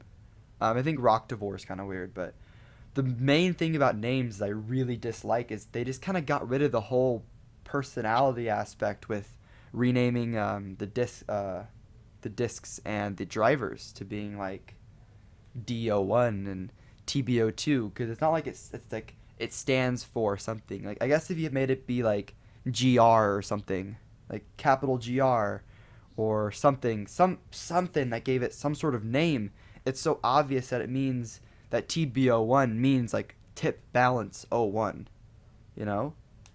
And that seems really, really lazy. And I just don't understand why they just couldn't keep with the original names. To be honest with you, if they would have just changed the names of the layers, I would be okay with that. The thing that confuses me is the change of the discs and drivers, because those, I could understand like Hasbro doesn't want to have any violent names. I can definitely see Death Scyther as being an issue because, death. But the discs and the drivers, those having like codes completely throws it off, because, if someone were to get into Beyblade, they'd be like, okay, well, like trying to name all those parts and memorizing the stuff. Yeah, like I have Valtrick V2 DO1 TBO1. It sounds so awful. Yeah, it sounds so confusing too. It sounds like a math equation or something. Yeah. Yeah, and it's something that they really should have just not done. They could have kept Knuckle and Unite or something. Like And the thing is, the names make sense. I mean, they don't make sense, but they sound like logical, not like random codes. Because I doubt anybody's gonna memorize all of the parts. Mm-hmm. I wonder, like, it's probably not, but I wonder if, I think I heard somebody say this on the WBO, like, a while ago, when the game came out, is that it might be, like, a copyright thing, but I'm not really sure. That's just, like, something that I saw. Yeah, that's I don't know. Like, even if it were copyright, you'd think they'd have like a workaround, like around that, or heck, maybe even just abbreviate it or something. But Mm-hmm. it's weird because we came from Hasbro giving full names, like they would actually say Storm Pegasus 105 RF, to saying this now, which is weird. It's just TB's something something, and I'm like, what? It just doesn't make any sense. Yeah, I don't know. I feel like them doing that was really just like it just made a lot of the bays not have as much personality, because like Rising Ragnarok, like it's just I don't know. It's just I'm just not a really I'm okay with them renaming the layers, but I just don't see the purpose at all of renaming the drivers and the discs. But Hasbro will be Hasbro, I guess. Yeah, you're totally right on that. Like I don't know, Hasbro's just they're gonna be Hasbro, but these name changes, that's probably my biggest dislike with Hasbro Burst. But I'm gonna be, like you said, curiously optimistic because I still want to get the products and really have like a personal look at them and really make a fair judgment from there. Yeah, you're right. So, uh, sorry. I think that is all for our stream. I think that is really we pretty much covered like everything that we know Yeah. about Hasbro's Beyblade Burst so far. The stream was also a lot longer than expected to. I think it's Oh yes. around like an hour and 30 minutes, an hour and 40 minutes, or something like that. Maybe even 2 hours. And a lot of that was just heavy coverage of pretty much everything that is known about Hasbro's Beyblade Burst. And I like to Oh, think. Oh, yeah, you go. sorry. I don't mean to interrupt, but I was thinking maybe you could do like a small, maybe 10-minute segment of maybe responding to people commenting, like Oh, right now. that's a really good idea. Yeah. So if any of you guys have any questions about, um, or about I guess Beyblade in general, I guess I'm not really sure about Beyblade Burst or if anything, hit us up. Yeah, as long as it's nothing personal, but Yeah. okay. Hello, Joshua 100. Blader 101, we notice you. Yeah, okay. yeah, if you guys go ahead, ask away. We'll be here. Okay, Blader has a question. Let's see what his question is. Is it still on, Jimmy Jazz? Yes. Yes. When is the anime coming? Okay. It was announced that September 10th. It would be aired in Canada for the first episode. What do you think they will do with bays like Yggdrasil, which are prize bays from boosters? They will totally release those as a regular release because they did this with J J Jupiter. Jupiter. Yeah. Oh, Jinx, huh? Sing Chocolate Ring, no thank you. What's your guys' favorite Beyblades or favorite Hasbro Beyblades? My favorite Hasbro Beyblade is that's Hades Kerbex. I like the Bakushin Susanoo, the black one that they released. Oh, that was pretty nice. Okay, so if we're not responding to everything, we're getting a bunch of them at once. Yeah. Let's see. I Do you think. think they were? Sorry. Oh yeah. You keep going. You keep going. Okay. Do you think they will ever make burst versions of Pegasus and Drago? Takar told me I could see them doing that. I know that they announced like an Ifrid beast kind of thing, so there might be a Beyblade based on Ifrid from Shogun Steel or Zero G. Um, I think for right now it's kind of time for, like Pegasus and like Eldrago. I think it's kind of time for them to retire, because Pegasus did make a comeback in Shogun Steel, or Zero G. So that was like 4 different series, like 4 seasons that there was a Pegasus for, and I think a lot of the original characters were actually in Zero G. I think for right now, it might be time to just kind of retire them. And maybe in a future season, like if yeah, I'm not sure if there is going to be a future season. I'm pretty sure there is though. A few, a few seasons down the line, I think maybe they should make uh, them come back in some way. But for right now, I think it's okay for them to like retire them, kind of set them back a little bit. Right, right. Okay, let's see if I can find another question. All right, Meister Yoon asks, "Sweet, hey Kevo, how did you take over Jigga GT?" Okay. So if you guys aren't familiar with it, Jigga GT2, he was pretty big Baytuber back in the day, legendary guy. I looked Yeah. up to him. He quit Beyblade, unfortunately, and I think this is something that people still haven't realized. I now run that channel. Keep in mind, it is Jigger GT2. It's not the original one. And so under his supervision, I am able to run that channel. And so I try to, create high quality content. And it's tough. The channels, I want to say it's slowly coming back. It did kind of die out, but it's coming back, and I'm hoping with Burst around the corner, I can revive it. Hmm. I remember Trigger GT being like one of the, like, like one of the legendaries back then. So Yeah, when I think like Akira's daddy, Trigger GT were pretty much like the like battle YouTubers, like they're like the silent Beyblade YouTubers that I actually looked up to, and I wanted my quality to be like. So I think it's pretty awesome that you actually run Trigger GT2 right now. It's pretty awesome. Kind of full circle. thanks. Okay, excuse me, TFSM man asks, do you think they'll call the discs and drivers by code in the anime? I can see that happening, knowing that, it's Hasbro and maybe it's a different studio, but if that were the case, I would flip out. I'd probably make a rant or something. I don't think like I don't really remember, but I don't think that have they even like talked about the driver at all, or have they ever like talked about the driver by name before? I I've feel like they did, um, just briefly, because one of the characters always does like an analysis on the hmm parts, and they'll be like, "Oh, it has this, and this as their parts," and then they'll talk about it for a minute or something. Um, but yeah, but that suck. I mean, I think it'd really take you out of it too. It's like, oh, he's countering him because he's got his Do3, or he's using TBO2 to counter Valkyrie or Valtric. I don't know. Like it sounds pretty awful. yeah, I don't know. It's weird. Blader1, he's actually wanted his question answered for a little while. He said, "Will they make tournaments?"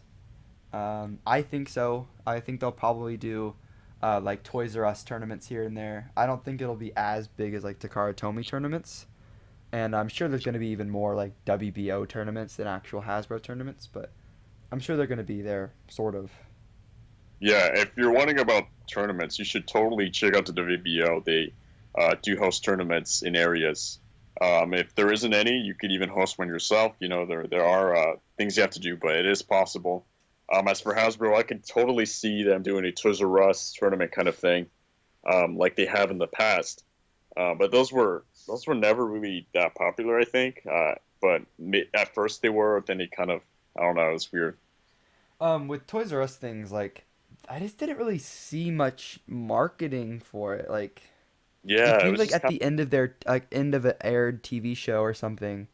Like I don't like. I think this would be a good idea for their marketing for it. Like at the end of an episode, they'd be like, "Make sure to head to your local Toys R Us at September or October 50 October 15th to battle against your local Bladers," or something like that. I don't know.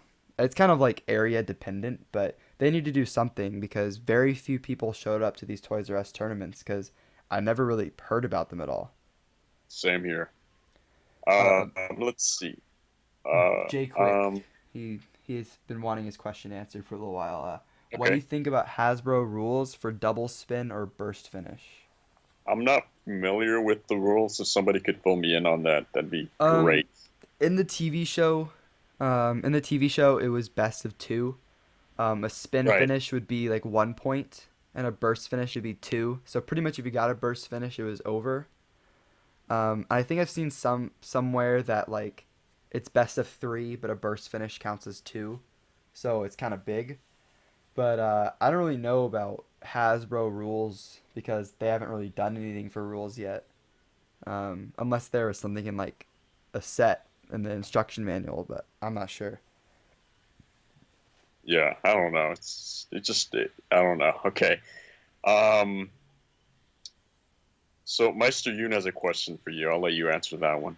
Uh, hey Ilinnuc, curious question. What's your favorite BOB combo for MF and or burst?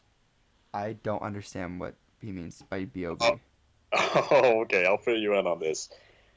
So a certain Baytuber by the name of Jay Blader, he produced a series called BOBs, which is basically it stands for Battle of Bladers, and certain Baytubers would challenge other Baytubers, and then one Baytuber would make the battle on their video, and yeah, so it would be like me challenge you to a battle, you tell me your combo, and then I battle it in a video that I make. Oh, So how he's did I not just hear this? yeah, it was pretty big. I want to say probably a couple years ago, and then it kind of like faded out. Oh, I have no clue to be honest. I'd have to like look back on it. I used like back in the old days. I used to use like a pretty cool like basalt herosium combo that was just super heavy.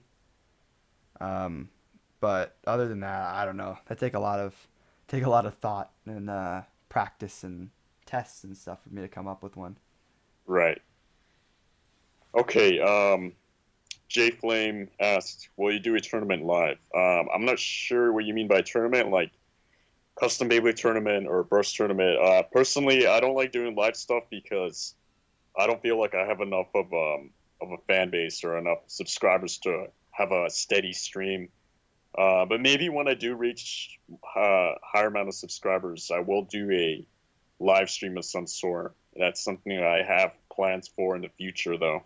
That would be pretty cool. Yeah. I think Jonah Flores said, when are they gonna release grip and rubber grips? Honestly, I have no clue. They might not even release one. Yeah. The legendary R, the official experience, asks, "Do you think Beyblade will get back to its original popularity?" Okay, that's a really good question, and I've had that asked to me several times before. Okay, so Burst, the way it is now, it's new, it's fresh, people like it, some people don't. Uh, but what I'm thinking is that it will attract a new wave, a new generation of people that will love Burst or that will really like take pride in Burst or whatever. But so there is a possibility of it getting big again. I can see that with the recent hype with Hasbro Burst. But I think it does have to do with how Hasbro is going to deal with Burst themselves. Yeah, I think if I saw it right, I think both the original series and like the metal series earned Hasbro like I want to say like close to like $1 billion each. Definitely a lot of money made there, but I don't know. Like you said, it's really all up to them on how they're. It's really all up to them on how they handle it and how they choose to support it. Um, Jimmy Jazz said, "When are you opening your eBay store?" I used to have an eBay store called like the Nook Nation Station or something like that. I can't remember. But then that was like right as I was getting out of Beyblade, and I saw like the whole like load of Beyblades that I had in that huge bin. But I'm not sure if I'm gonna open one. I don't know. There's something about selling stuff that I'm not really the biggest fan of. Um, but I might, but it's gonna be further down the line when a little bit after burst stuff comes out because I want to make sure I stay on top of it because that's something that really happened when I originally is I kind of was bad at keeping on top of it, so I just stopped putting stuff on it in the first place. Right. Um, Cade Riggs asked, do you think that the voices of the characters will be really odd slash strange, like some from the Metal Fight series? Definitely. Dubs generally aren't too good, and if it is a kids show, they're probably gonna give Vault a weird voice, and it's possible, but I don't have my hopes up for that because it is just this show. Um, you see, Vault is a very like for dubs. Yeah, like you said, dubs in general are usually like really aren't that good. I feel like they did a mediocre job with like the Metal series. Like, I don't feel like it was insanely bad, but there were some parts that were like really really cringy. Yeah, But I think they're gonna have to do a decent job. Or not, they don't have to because you know it is Hasbro, but I really hope they do a good job like voicing Vault because Vault's character in the Japanese series, or his character in general, really is very like hot headed, and he could I guess get on your nerves if he has like an annoying voice, but he's voiced really really well in the Japanese version, so he doesn't really get annoying. It's more like his personality you get annoyed with, not really his voice. right. So if you have a kind of an annoying personality at times combined with a really annoying voice, it could get really bad really quick. Exactly. Um, okay, Ooh, that's BTB. oh yeah. You go. Okay, BTB 69 Merc for the win asked, "What will you guys do when Beyblade dies, if it dies?" Okay. Um, I hate to say this really, but with the way academics are, I'm gonna be going to college. This is my senior year, and it's also Jake's senior year, so Yeah. we're kind of in the same boat. So like, if we make the choice to go to college, move on with life, I might have to ditch Beyblade, and that's something I don't want to do. Um, if if it does get big this year, I'm gonna do my best to stay with Beyblade because it is very dear to me. I kind of grew up with this. I started Metal Fusion when I was in sixth grade, and I've been doing it since. So it means a lot to me. Um, yeah. I mean, I I stopped doing Beyblade for a few years, and I kind of just really just kind of paid attention to school. I tried to do the best I could in school to get myself like ahead in academics. That way, like my college career will be easier. But then I saw that like, I came back because Hasbro hype, and it's been a really awesome like past 2 months for me, or a month and a half I guess. But I don't know, like I feel like college it really depends on what I do, because some majors are going to be a little bit tougher than others. Yeah, But I'm gonna try my best. Like if Beyblade completely dies, I don't really know, but I'm kind of riding on the fact that it won't. So, if it kind of goes the way it did before and kind of just kind of stagnate a little, I'll probably do the best I can to keep content. Probably not like everyday content or every other day, but as much as I can do. Um, but I just hope that it stays alive for a while and just kind of keep going with it. that's exactly right. I agree with that. Okay, Earthwolf WBO asked, "Cool. What about your usernames?" He was asking this earlier. Oh How yeah. we came up with the usernames. Okay, so my current name, Kevo. It's actually not my original username. My original username is Mr. Beyblade Fan One, and it's corny as heck.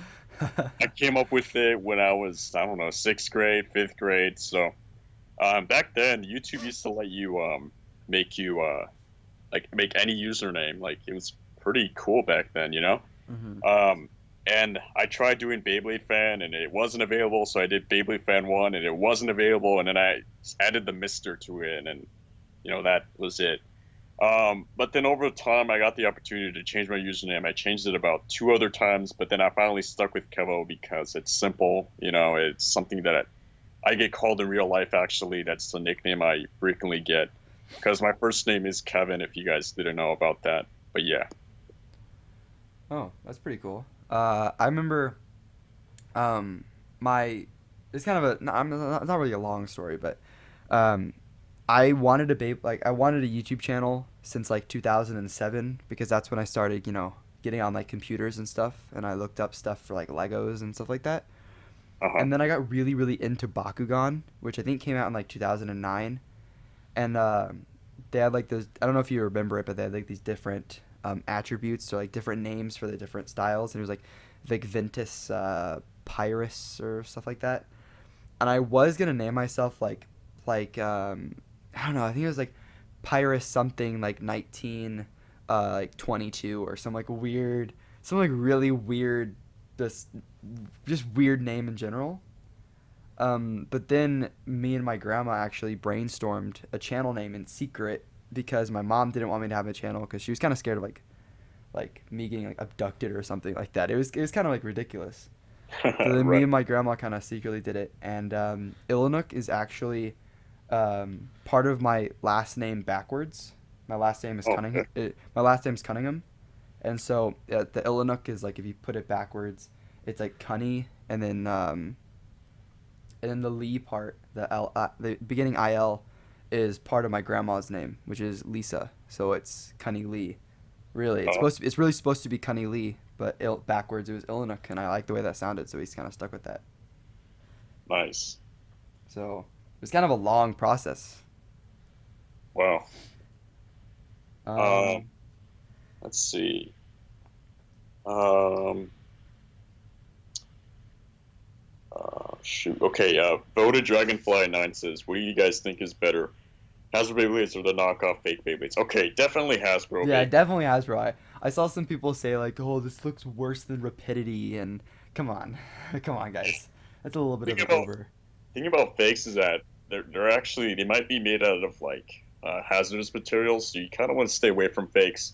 You know, they might be cheaper and everything, but they also they're known to snap or break easily. Unless you want like parts flying at your face, you probably should stay away from fakes. Yeah. Yeah. Blader 101. Ilinnuc, are you only gonna do Beyblade? This is kind of I guess you can answer this question too if you want to, but um, like I back when I did Beyblade, I tried to experiment with other things. Like I did videos, I did like some videos here or there about Bakugan, some here or there about games, and those never got like any attention at all. So I would take effort into making these videos that were not Beyblade related, and they would get a fraction of the attention that Beyblade would get. So I kind of just stopped it. But I mean, if people are more receptive of other content, especially when I got out of Beyblades and I did more vlog styled, more skit styled videos, those only got like 100, 200 views. And then as soon as I come back to Beyblade, I'm getting videos that are getting two, three, four thousand, and then one of them has like 8 or 9 thousand right now, which is it's pretty insane. But I don't know. It seems like if I try to put an effort into something that isn't Beyblade, it's not gonna get nearly as much attention, and people aren't really gonna care about it. And I'd rather put that effort into making good quality Beyblade videos. I feel the exact same way. Over the years, I've been in the Beyblade YouTube scene for since way back, and I've seen the rise and fall of Beyblade, and then I've tried doing things on my channel. For example, I did some Smash Bros. Content, some other miscellaneous content, and the result, like you said, was just hard work, kind of wasted. Not getting many views, getting hate for it because I guess my subs don't like seeing different content. So I'm Oh like, you yeah. know what? I'm just gonna do what I feel comfortable with, and that's Beyblade because that's what my channel's all about. It's better that way, and it's just more beneficial. Or like if I made a video that wasn't Beyblade, and even if it did get a decent amount of views. I mean, like by decent I mean like less than half of what a Beyblade would get. People like all the comments would be, have you seen this Beyblade, or are you gonna unbox this Beyblade? And instead of like talking about the actual video I made, or are you gonna get this Bakugan or something, it was just all Beyblade focused. But I'm fine with that. I'm fine with doing Beyblade stuff, but I would like to do stuff that isn't Beyblade once in a while. But every time I try, those videos get like 100 views. So I rather put the effort into Beyblade. Exactly. Okay, Earth in the comments has been asking this a couple times, so sorry we just got to it. Okay, do you think a launcher grip would be possible for Hasbro's new Beyblade launcher? Yes, because it has like the clips on the top. They could do something. Heck, they could even make a new launcher. And it's possible. I could see them doing that. If not, you could even attach three other launchers to the same launcher and use that as a grip. Just only attach one bay to it. Um, it seems like they could make a grip for it, but by the way that it's made, how it's like a side, it's very small, and the only part of the body that there is, the string launcher, or not the string, the ripcord goes through. It seems like the grip for it would be very, very weird. Um, because with Metal Fight, or you had like a part where the grip could go into easily, but that's not really there. But I'm sure it's possible, and I'm sure they are going to make some sort of accessory for it. Yeah, I agree. Oh, Uh, I saw one comment earlier. okay. I can't remember. I'm trying to find it. Um, I can't remember who it was. I think it might have been voted Dragonfly, but I'm not exactly positive. And he said like, "What got you into?" No, it was Blader 101 again. He said, "What made you do YouTube?" Because I'm not sure if your first vid was Beyblade. So you can answer this one first. Okay. All right. So when I did YouTube for that, I was watching cartoons. I was a kid, and I saw the Metal Fusion commercial.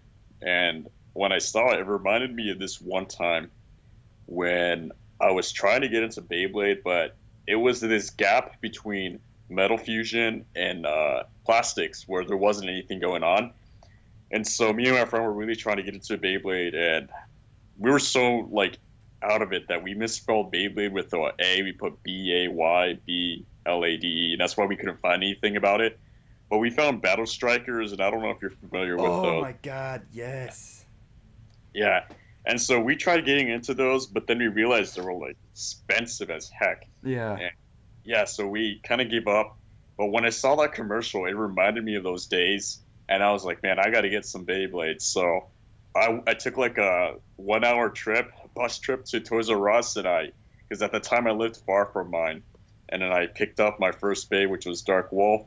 And then I looked it up on YouTube and I found videos on YouTube, Beyblade videos. And at that point, I was like, man, I want to get big on YouTube with Beyblade. And that's what I started doing from there. Um, that's actually pretty awesome. That's sort of similar to how I started. I liked like I was someone that like I think back in like 2007, 2008, I was really influenced by I was really big into Legos. Like Same here. I wasn't really able to get many because each set was so friggin' expensive. Yeah, yeah. But I saw like all these like Lego like stop motion things, and I really wanted to do that. And and then I also saw YouTubers like Smosh, and I was gonna get this one like camera that had the USB straight on the camera, so all you had to do is plug it into your computer. So I made my account in 2009, which is when I created the name Ilinnuc, but I didn't make a video for like over a year, and then I figured out I had no camera to record anything with, right? And I figured out because it's before I knew about SD cards and stuff. So then I used my grandma's camera that we had for like 4 years, and I figured out, holy cow, I could just take this card and put it into a computer and just straight upload it from there. So I made like the most random videos. I made a video review of a Nerf gun. I made a video review of silly bands, which are like those weird wristband Oh things. man, those were big for a Yeah, while. I made a video. I just wanted to make videos so badly. I made a video of a webkin. Remember Oh, those? yeah. Yeah, a webkin dragon. Just because I wanted to make a video. And I think my first video, which I since deleted, was like a review of like my flip phone. Like 10-year-old Jake was just wanting to make videos so badly, right? Yeah. And then I took a little break. I got kind of burned out of like making videos of random stuff because I got kind of upset seeing 10-year-old Jake. I was like, why am I not getting any? Why am I only getting like 2 views? Come on, guys! I make great videos. And then Uh, I saw, this is why it was the whole El Drago Wolf thing was pretty big to me. I saw El Drago Wolf.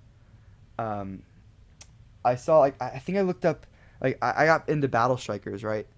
And yeah. then so I bought those, and then I kind of got out of them because the whole magnetic idea, it got kind of boring because they just like tap together a few times and it'd be done. Um, and then I saw something about, I don't know where I saw Beyblade from. I saw something about something Beyblade. I still don't know where it's from. But then I saw a El Drago Wolf unboxing of the Pegasus 2 pack. It was Pegasus and something else. And I was like, "Holy cow. I these are awesome and I want to make videos for Beyblades too." So then I went to like Toys R Us or Walmart or something, and then I bought a Beyblade. But I couldn't make a video of it. But then I bought like a Rock Orso, and then I made a video over Rock Orso, and that's one of my most viewed unboxing videos. Actually, like 6 years later, which is pretty cool. And Wow. then from there, I just saw like that video got to like 100 views in like a week, like less than a week, and it kept going up like like I don't want to say exponentially, but it's a video that kept growing. Like it kept going, and then I had 1,000 views in like a month, and it just got pretty big. And I was like, oh, people must want this, and then there you go. That is the story of how I got into Beyblades. Wow. Yeah, So I mean, nice yeah, story. Okay. Let's see. All right, somebody's been asking this question. I'm trying to find them. All right, Stavro Gaming. He's been asking this for like probably the last 10 minutes. Okay. What's your favorite Beyblade Burst so far from Hasbro? Okay. Mine's a tie between Spryzen S2 and Valtryek V2. oh, favorite. I'm not really the biggest fan of pre-dual layers bays from Hasbro due to the cloudy plastic. I think they all look kind of garbage, except for Right. Valtryek. That one looks okay. But then again, I'm not really the biggest fan of Takara Tomy non-dual layer bays anyway. I think their designs seem kind of boring. So I like you said, I'd probably my favorites would probably be like Spryzen or probably Kirby's K2. Gotcha. Yeah. Um, TFSF man. TFSM. Oh my god, I can't pronounce. All right. Is Transformers interesting to you two at all? I've never gotten into that. Sadly, I do watch Gundam, which is like the Japanese counterpart, I guess. But yeah, I don't know. What about you? Are you into that? Um, I I really like the movies when they came out, like the Michael Bay explosion movies, Uh huh. and so I thought that was kind of cool, especially the first one. So I got like I got like several Transformers, but it was like a quick death because I just could not for the life of me like transform them fast enough. So, I was just like, okay, these are transforming within like a second on the movie, so I have to go like super, super quick, and then it take me like 2 minutes, and I just couldn't do it. Yeah, yeah, yeah. That's happened to me before with other things. Um, let's see. Oh yeah, Yeah. Pidgeot. Okay, we should answer I think five more and then call it good. Yeah. All right. Seth Young asks Kevo and Nook, what are your favorite Beyblade? And I mean all seasons. Okay. Plastics. Like I said, I wasn't able to get into them, and the reason I don't get into them now is because they're So expensive. expensive. Yeah, and they're rare. Um, so that's why I didn't get into that. Metal Fusion. I went through that, but then I kind of got bored with Shogun Steel and Zero G. So, but then Burst came along, and it felt so fresh and new, and I don't know, I love it. I want to say my favorite season right now is um, Burst, of course. For me though, that's for me. Um, yeah, like you said, I wasn't.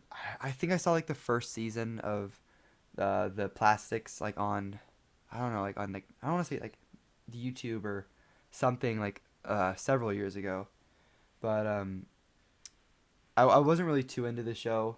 There wasn't really much. It seemed kind of dated by today's standards. I mean, it's okay, I guess. Some of the character I like the characters more than I like the actual show. But Dronzer, Black Dronzer is probably my favorite Beyblade from that uh, era. And then Metal Fusion was pretty good. That was my bread and butter right there. Um, I wasn't insanely into the show actually, because I don't know. I thought this some of the things that happened were just so ridiculous. Especially especially like the voices and stuff like that. But my Oh, favorite Beyblade from that, I hated Shogun Steel. I did not like Shogun Steel at all. The animation I thought was garbage. Like the animation seemed like it was in like 10 frames per second or something. It was just bad. Shogun Steel was all right for me, but I like the Japanese version more. And then Okay. oh Oh, yeah. sorry. Oh yeah, okay. My favorite Bay from then from the that was Hades Kerbix or Hell Kerbix, and then for Burst, I really like how down to earth it is. And then so my favorite Bay from Burst is probably I don't have it yet, but I'd say Zillion Zeus, dude. Zillion Zeus just looks so awesome. It does. Okay. Four more questions. MDK Shady kept asking this, and sorry, we just came to it. But do you think that the slot for the Dutron will be used as slots for a launcher grip? I think he's referring to the little area where you put your fingers, and I'm gonna say yes. Yeah, Um, could be. yeah, if not, you might just be able to like clamp it on somewhere. I don't know. That could definitely be a place. It would be kind of weird because that's where I think that's where the ripcord goes. Yeah, yeah. So that'd be kind of weird to see how Hasbro like would bend the ripcord or try to like make that streamlined. Pokemon Trainer. Be I know who that is, so I'll just put him in a timeout. Yeah. Okay, let's We see. both put him in a timeout. Whoops. All Okay. right, three more questions. All right, guys, three Ooh, more. Austin Brown. All right, What do what you do you? Oh, what do you I'll think? go. I'll do it. Sorry. What do you think is the next features wise for Burst, like the 40 parts? So, like, how is Burst going to evolve? Sort of like Metal Masters did and stuff like that. Um, well, the thing is with Xeno Excalibur, that kind of introduced something that we hadn't seen before, and that was that they added plastic to the disc. And I can totally see them adding plastic to the discs from now on. Maybe with some of the next Burst Gen releases, that could totally be a new gimmick that they're coming up with. But the thing is, discs don't really come in contact with the tops, like the actual layers. But I think that the drivers might also get more complex. Like we saw Trans from Nova Neptune, which is basically HF/S from Storm Aquario, like the similar gimmick. Mm-hmm. I feel like, um, I don't know, like, there's way less parts here. Like, Yeah, there's way less pieces for, oh, Sia TFS, my man. yeah. See ya. Um, like, there's way less for them to customize. So I feel like we're probably going to see maybe more gimmicks with, like, Zillions uses, like, the metal balls and stuff in them, which hopefully Hasbro doesn't make plastic. That could be something they could keep like developing that. I feel like they're gonna develop drivers a little bit more, possibly do the 4D the 4D gimmick where it changes tips or you have multiple tips to choose from, sort of like Aquario. I can totally see that. Okay, two more questions, guys. We're almost done. All right. Um, let's see. Jimmy, I want to say Bonnet, but it could be something different. What do you think Hasbro will do after Beyblade Burst Season 1? And will they do a spin off series? Um, they probably will do a spin-off, to be honest, but they will totally keep Burst because Burst has just started. The anime hasn't even progressed that far. Like you mentioned earlier, it is really slow. It's slow paced, but that's fine, and I don't mind that. So there will be a season two of Burst, like that's almost kind of given already. But yeah, that's bound to happen. No, I really hope they don't make a spin off, but I could see them doing it. I hope not, though. Hopefully they learn from their mistakes. Yeah. Pidgeot Wiz actually brought up a really good question, and it's how do you think the WBO or the World Beyblade Organization is going to handle Hasbro Bays in the metagame? I have an answer for that actually. Kay or Scott on the WBO, he posted an announcement saying that as of right now, Hasbro Burst layers and drivers are banned. Now, this is a temporarily ban. A temporary ban because they still haven't figured out what they're going to do with the formats. A lot of people are thinking that it's going to be like a separate Hasbro format where it's only Hasbro parts, and that could definitely happen. Yeah, I feel like it's a temporary thing right now as they're not everywhere. And I feel like those people, um, if it does take a while for it to come into the U.S., like those very few people that are gonna have them, will sort of it could possibly be at an advantage because it's a little bit harder to burst at certain RPM, but it still needs more testing. So right now it does seem like they are a little bit more powerful than Takara Tomy at certain circumstances, but once it gets more popular, I'm sure they're gonna have a Hasbro format. Yeah. Okay, you can pick the last question, I guess. I think this is a good. Uh, I don't. Um, I'm trying to see. I'm trying to pick somebody we haven't chosen before. Yeah. Because I feel like we picked from Blader 101 like 3 times. Austin Brown, I think we chose from like twice or something. Um. Um, Any? I why want to. cabbages? I want to see a good question, guys. Come on, something that we can talk about for a Yeah, little something that takes like it's couple really minutes. thought provoking. Yeah. Not me, because he chose me a lot. Oh, poor Uh. Blader 101. You never pick me. Let's go see what Green Knight's question is really quick. We can answer that really quick. Okay. What is your favorite character from the anime? This is like a bonus question. Okay. My favorite character from the anime, uh, Burst, I guess, I think is what he's talking about. As I can't really choose a favorite because I've only seen like 10 episodes. But I gotta say that what's his name? He's the guy with the puppets. Oh. I think I wanted to say it's. I It really. begins with a K, I think. Yeah. It starts with a K. I can't remember, but his character's awesome with the puppets. It's such a different character. Yeah.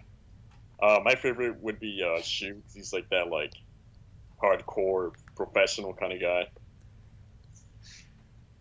Uh, is he coming after episode 10? He's the guy with the white hair and the red eyes. I don't know if he's shown in the intro, I think. I can't remember. All right. Uh, Let's see. Kensuke, I think, is his name. That's what Yeah. Green Knight said.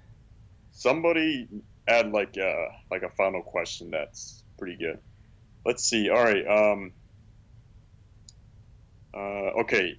This is another one from BTB69 Merc for the win. I think this is a good question to end on.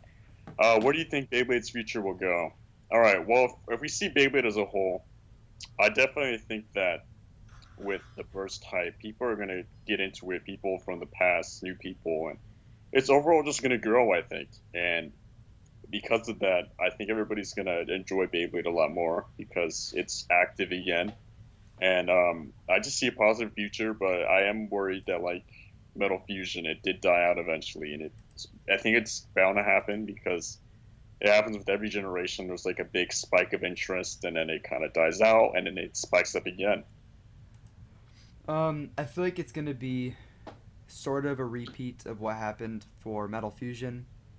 I can't really speak for like how well it did in Japan because I don't really know. I feel like it's gonna stay pretty popular if they keep developing it properly for Takara Tomy, but I can't really talk about that because I don't really know much about it.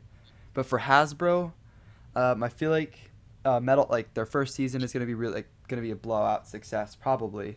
It's a little bit too early to judge, but it's gonna be pretty successful because it's a new thing. The next it's probably gonna decline a little bit, but sort of like how like what Kevo said, everything declines. But I hope they don't do what they did with Shogun Steel and Metal Fury and introduce all these side series that takes away attention because that killed it way faster than it should have. Shogun Steel should have been like a good final, but really it was just like them trying to scrape together some money, really, like trying to pull something together. And mainly that's because like their whole like all their side series and all the stuff that they tried to implement even though they didn't have the popularity for it. So I think it's gonna stay decently popular and then it's just gonna fade, just like Beyblade always does. Yeah, it's bound to happen, but we should really just enjoy it while it lasts. Yeah. Okay. Okay. So I think that was a pretty great first like live Bay podcast. It Yeah, it went was, pretty long, a little bit longer than expected. yeah, Probably, if we do another one, it probably needs to be shortened a little bit, you know, uh, yeah. 'cause Uh, that one was like, geez, I think it was like an hour and like 20 minutes long. I Um, think longer, maybe even 2 hours. I oh think. no, yeah, it was like, yeah, it was like 2 hours and 20 minutes actually. Yeah, Um, but I kind of want to apologize to everybody who we didn't get your all your answers. I mean, all your questions answered.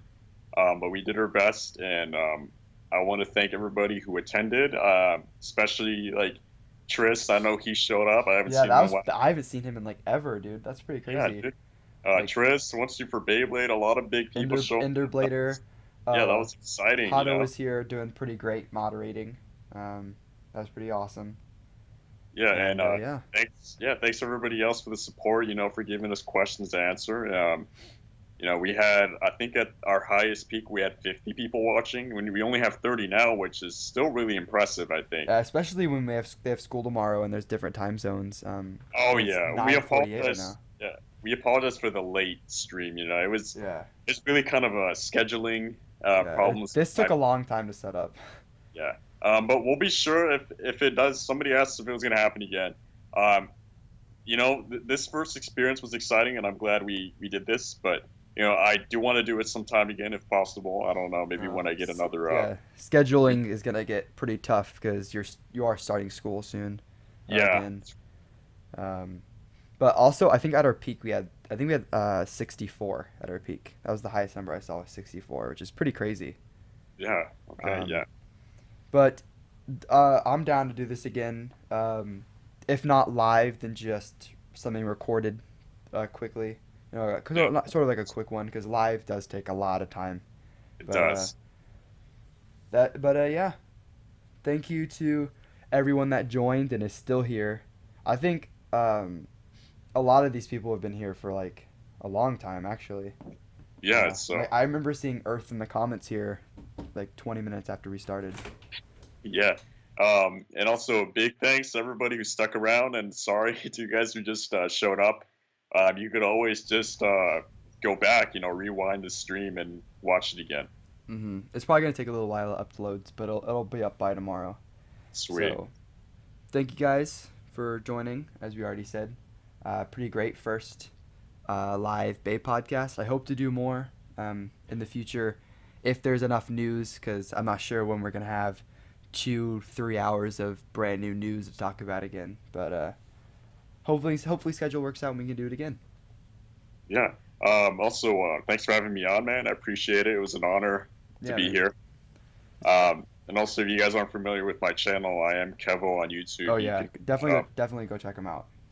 Probably yeah, makes like the most quality Beyblades videos that I see. Like, come on, like Drigger GT legendary channel.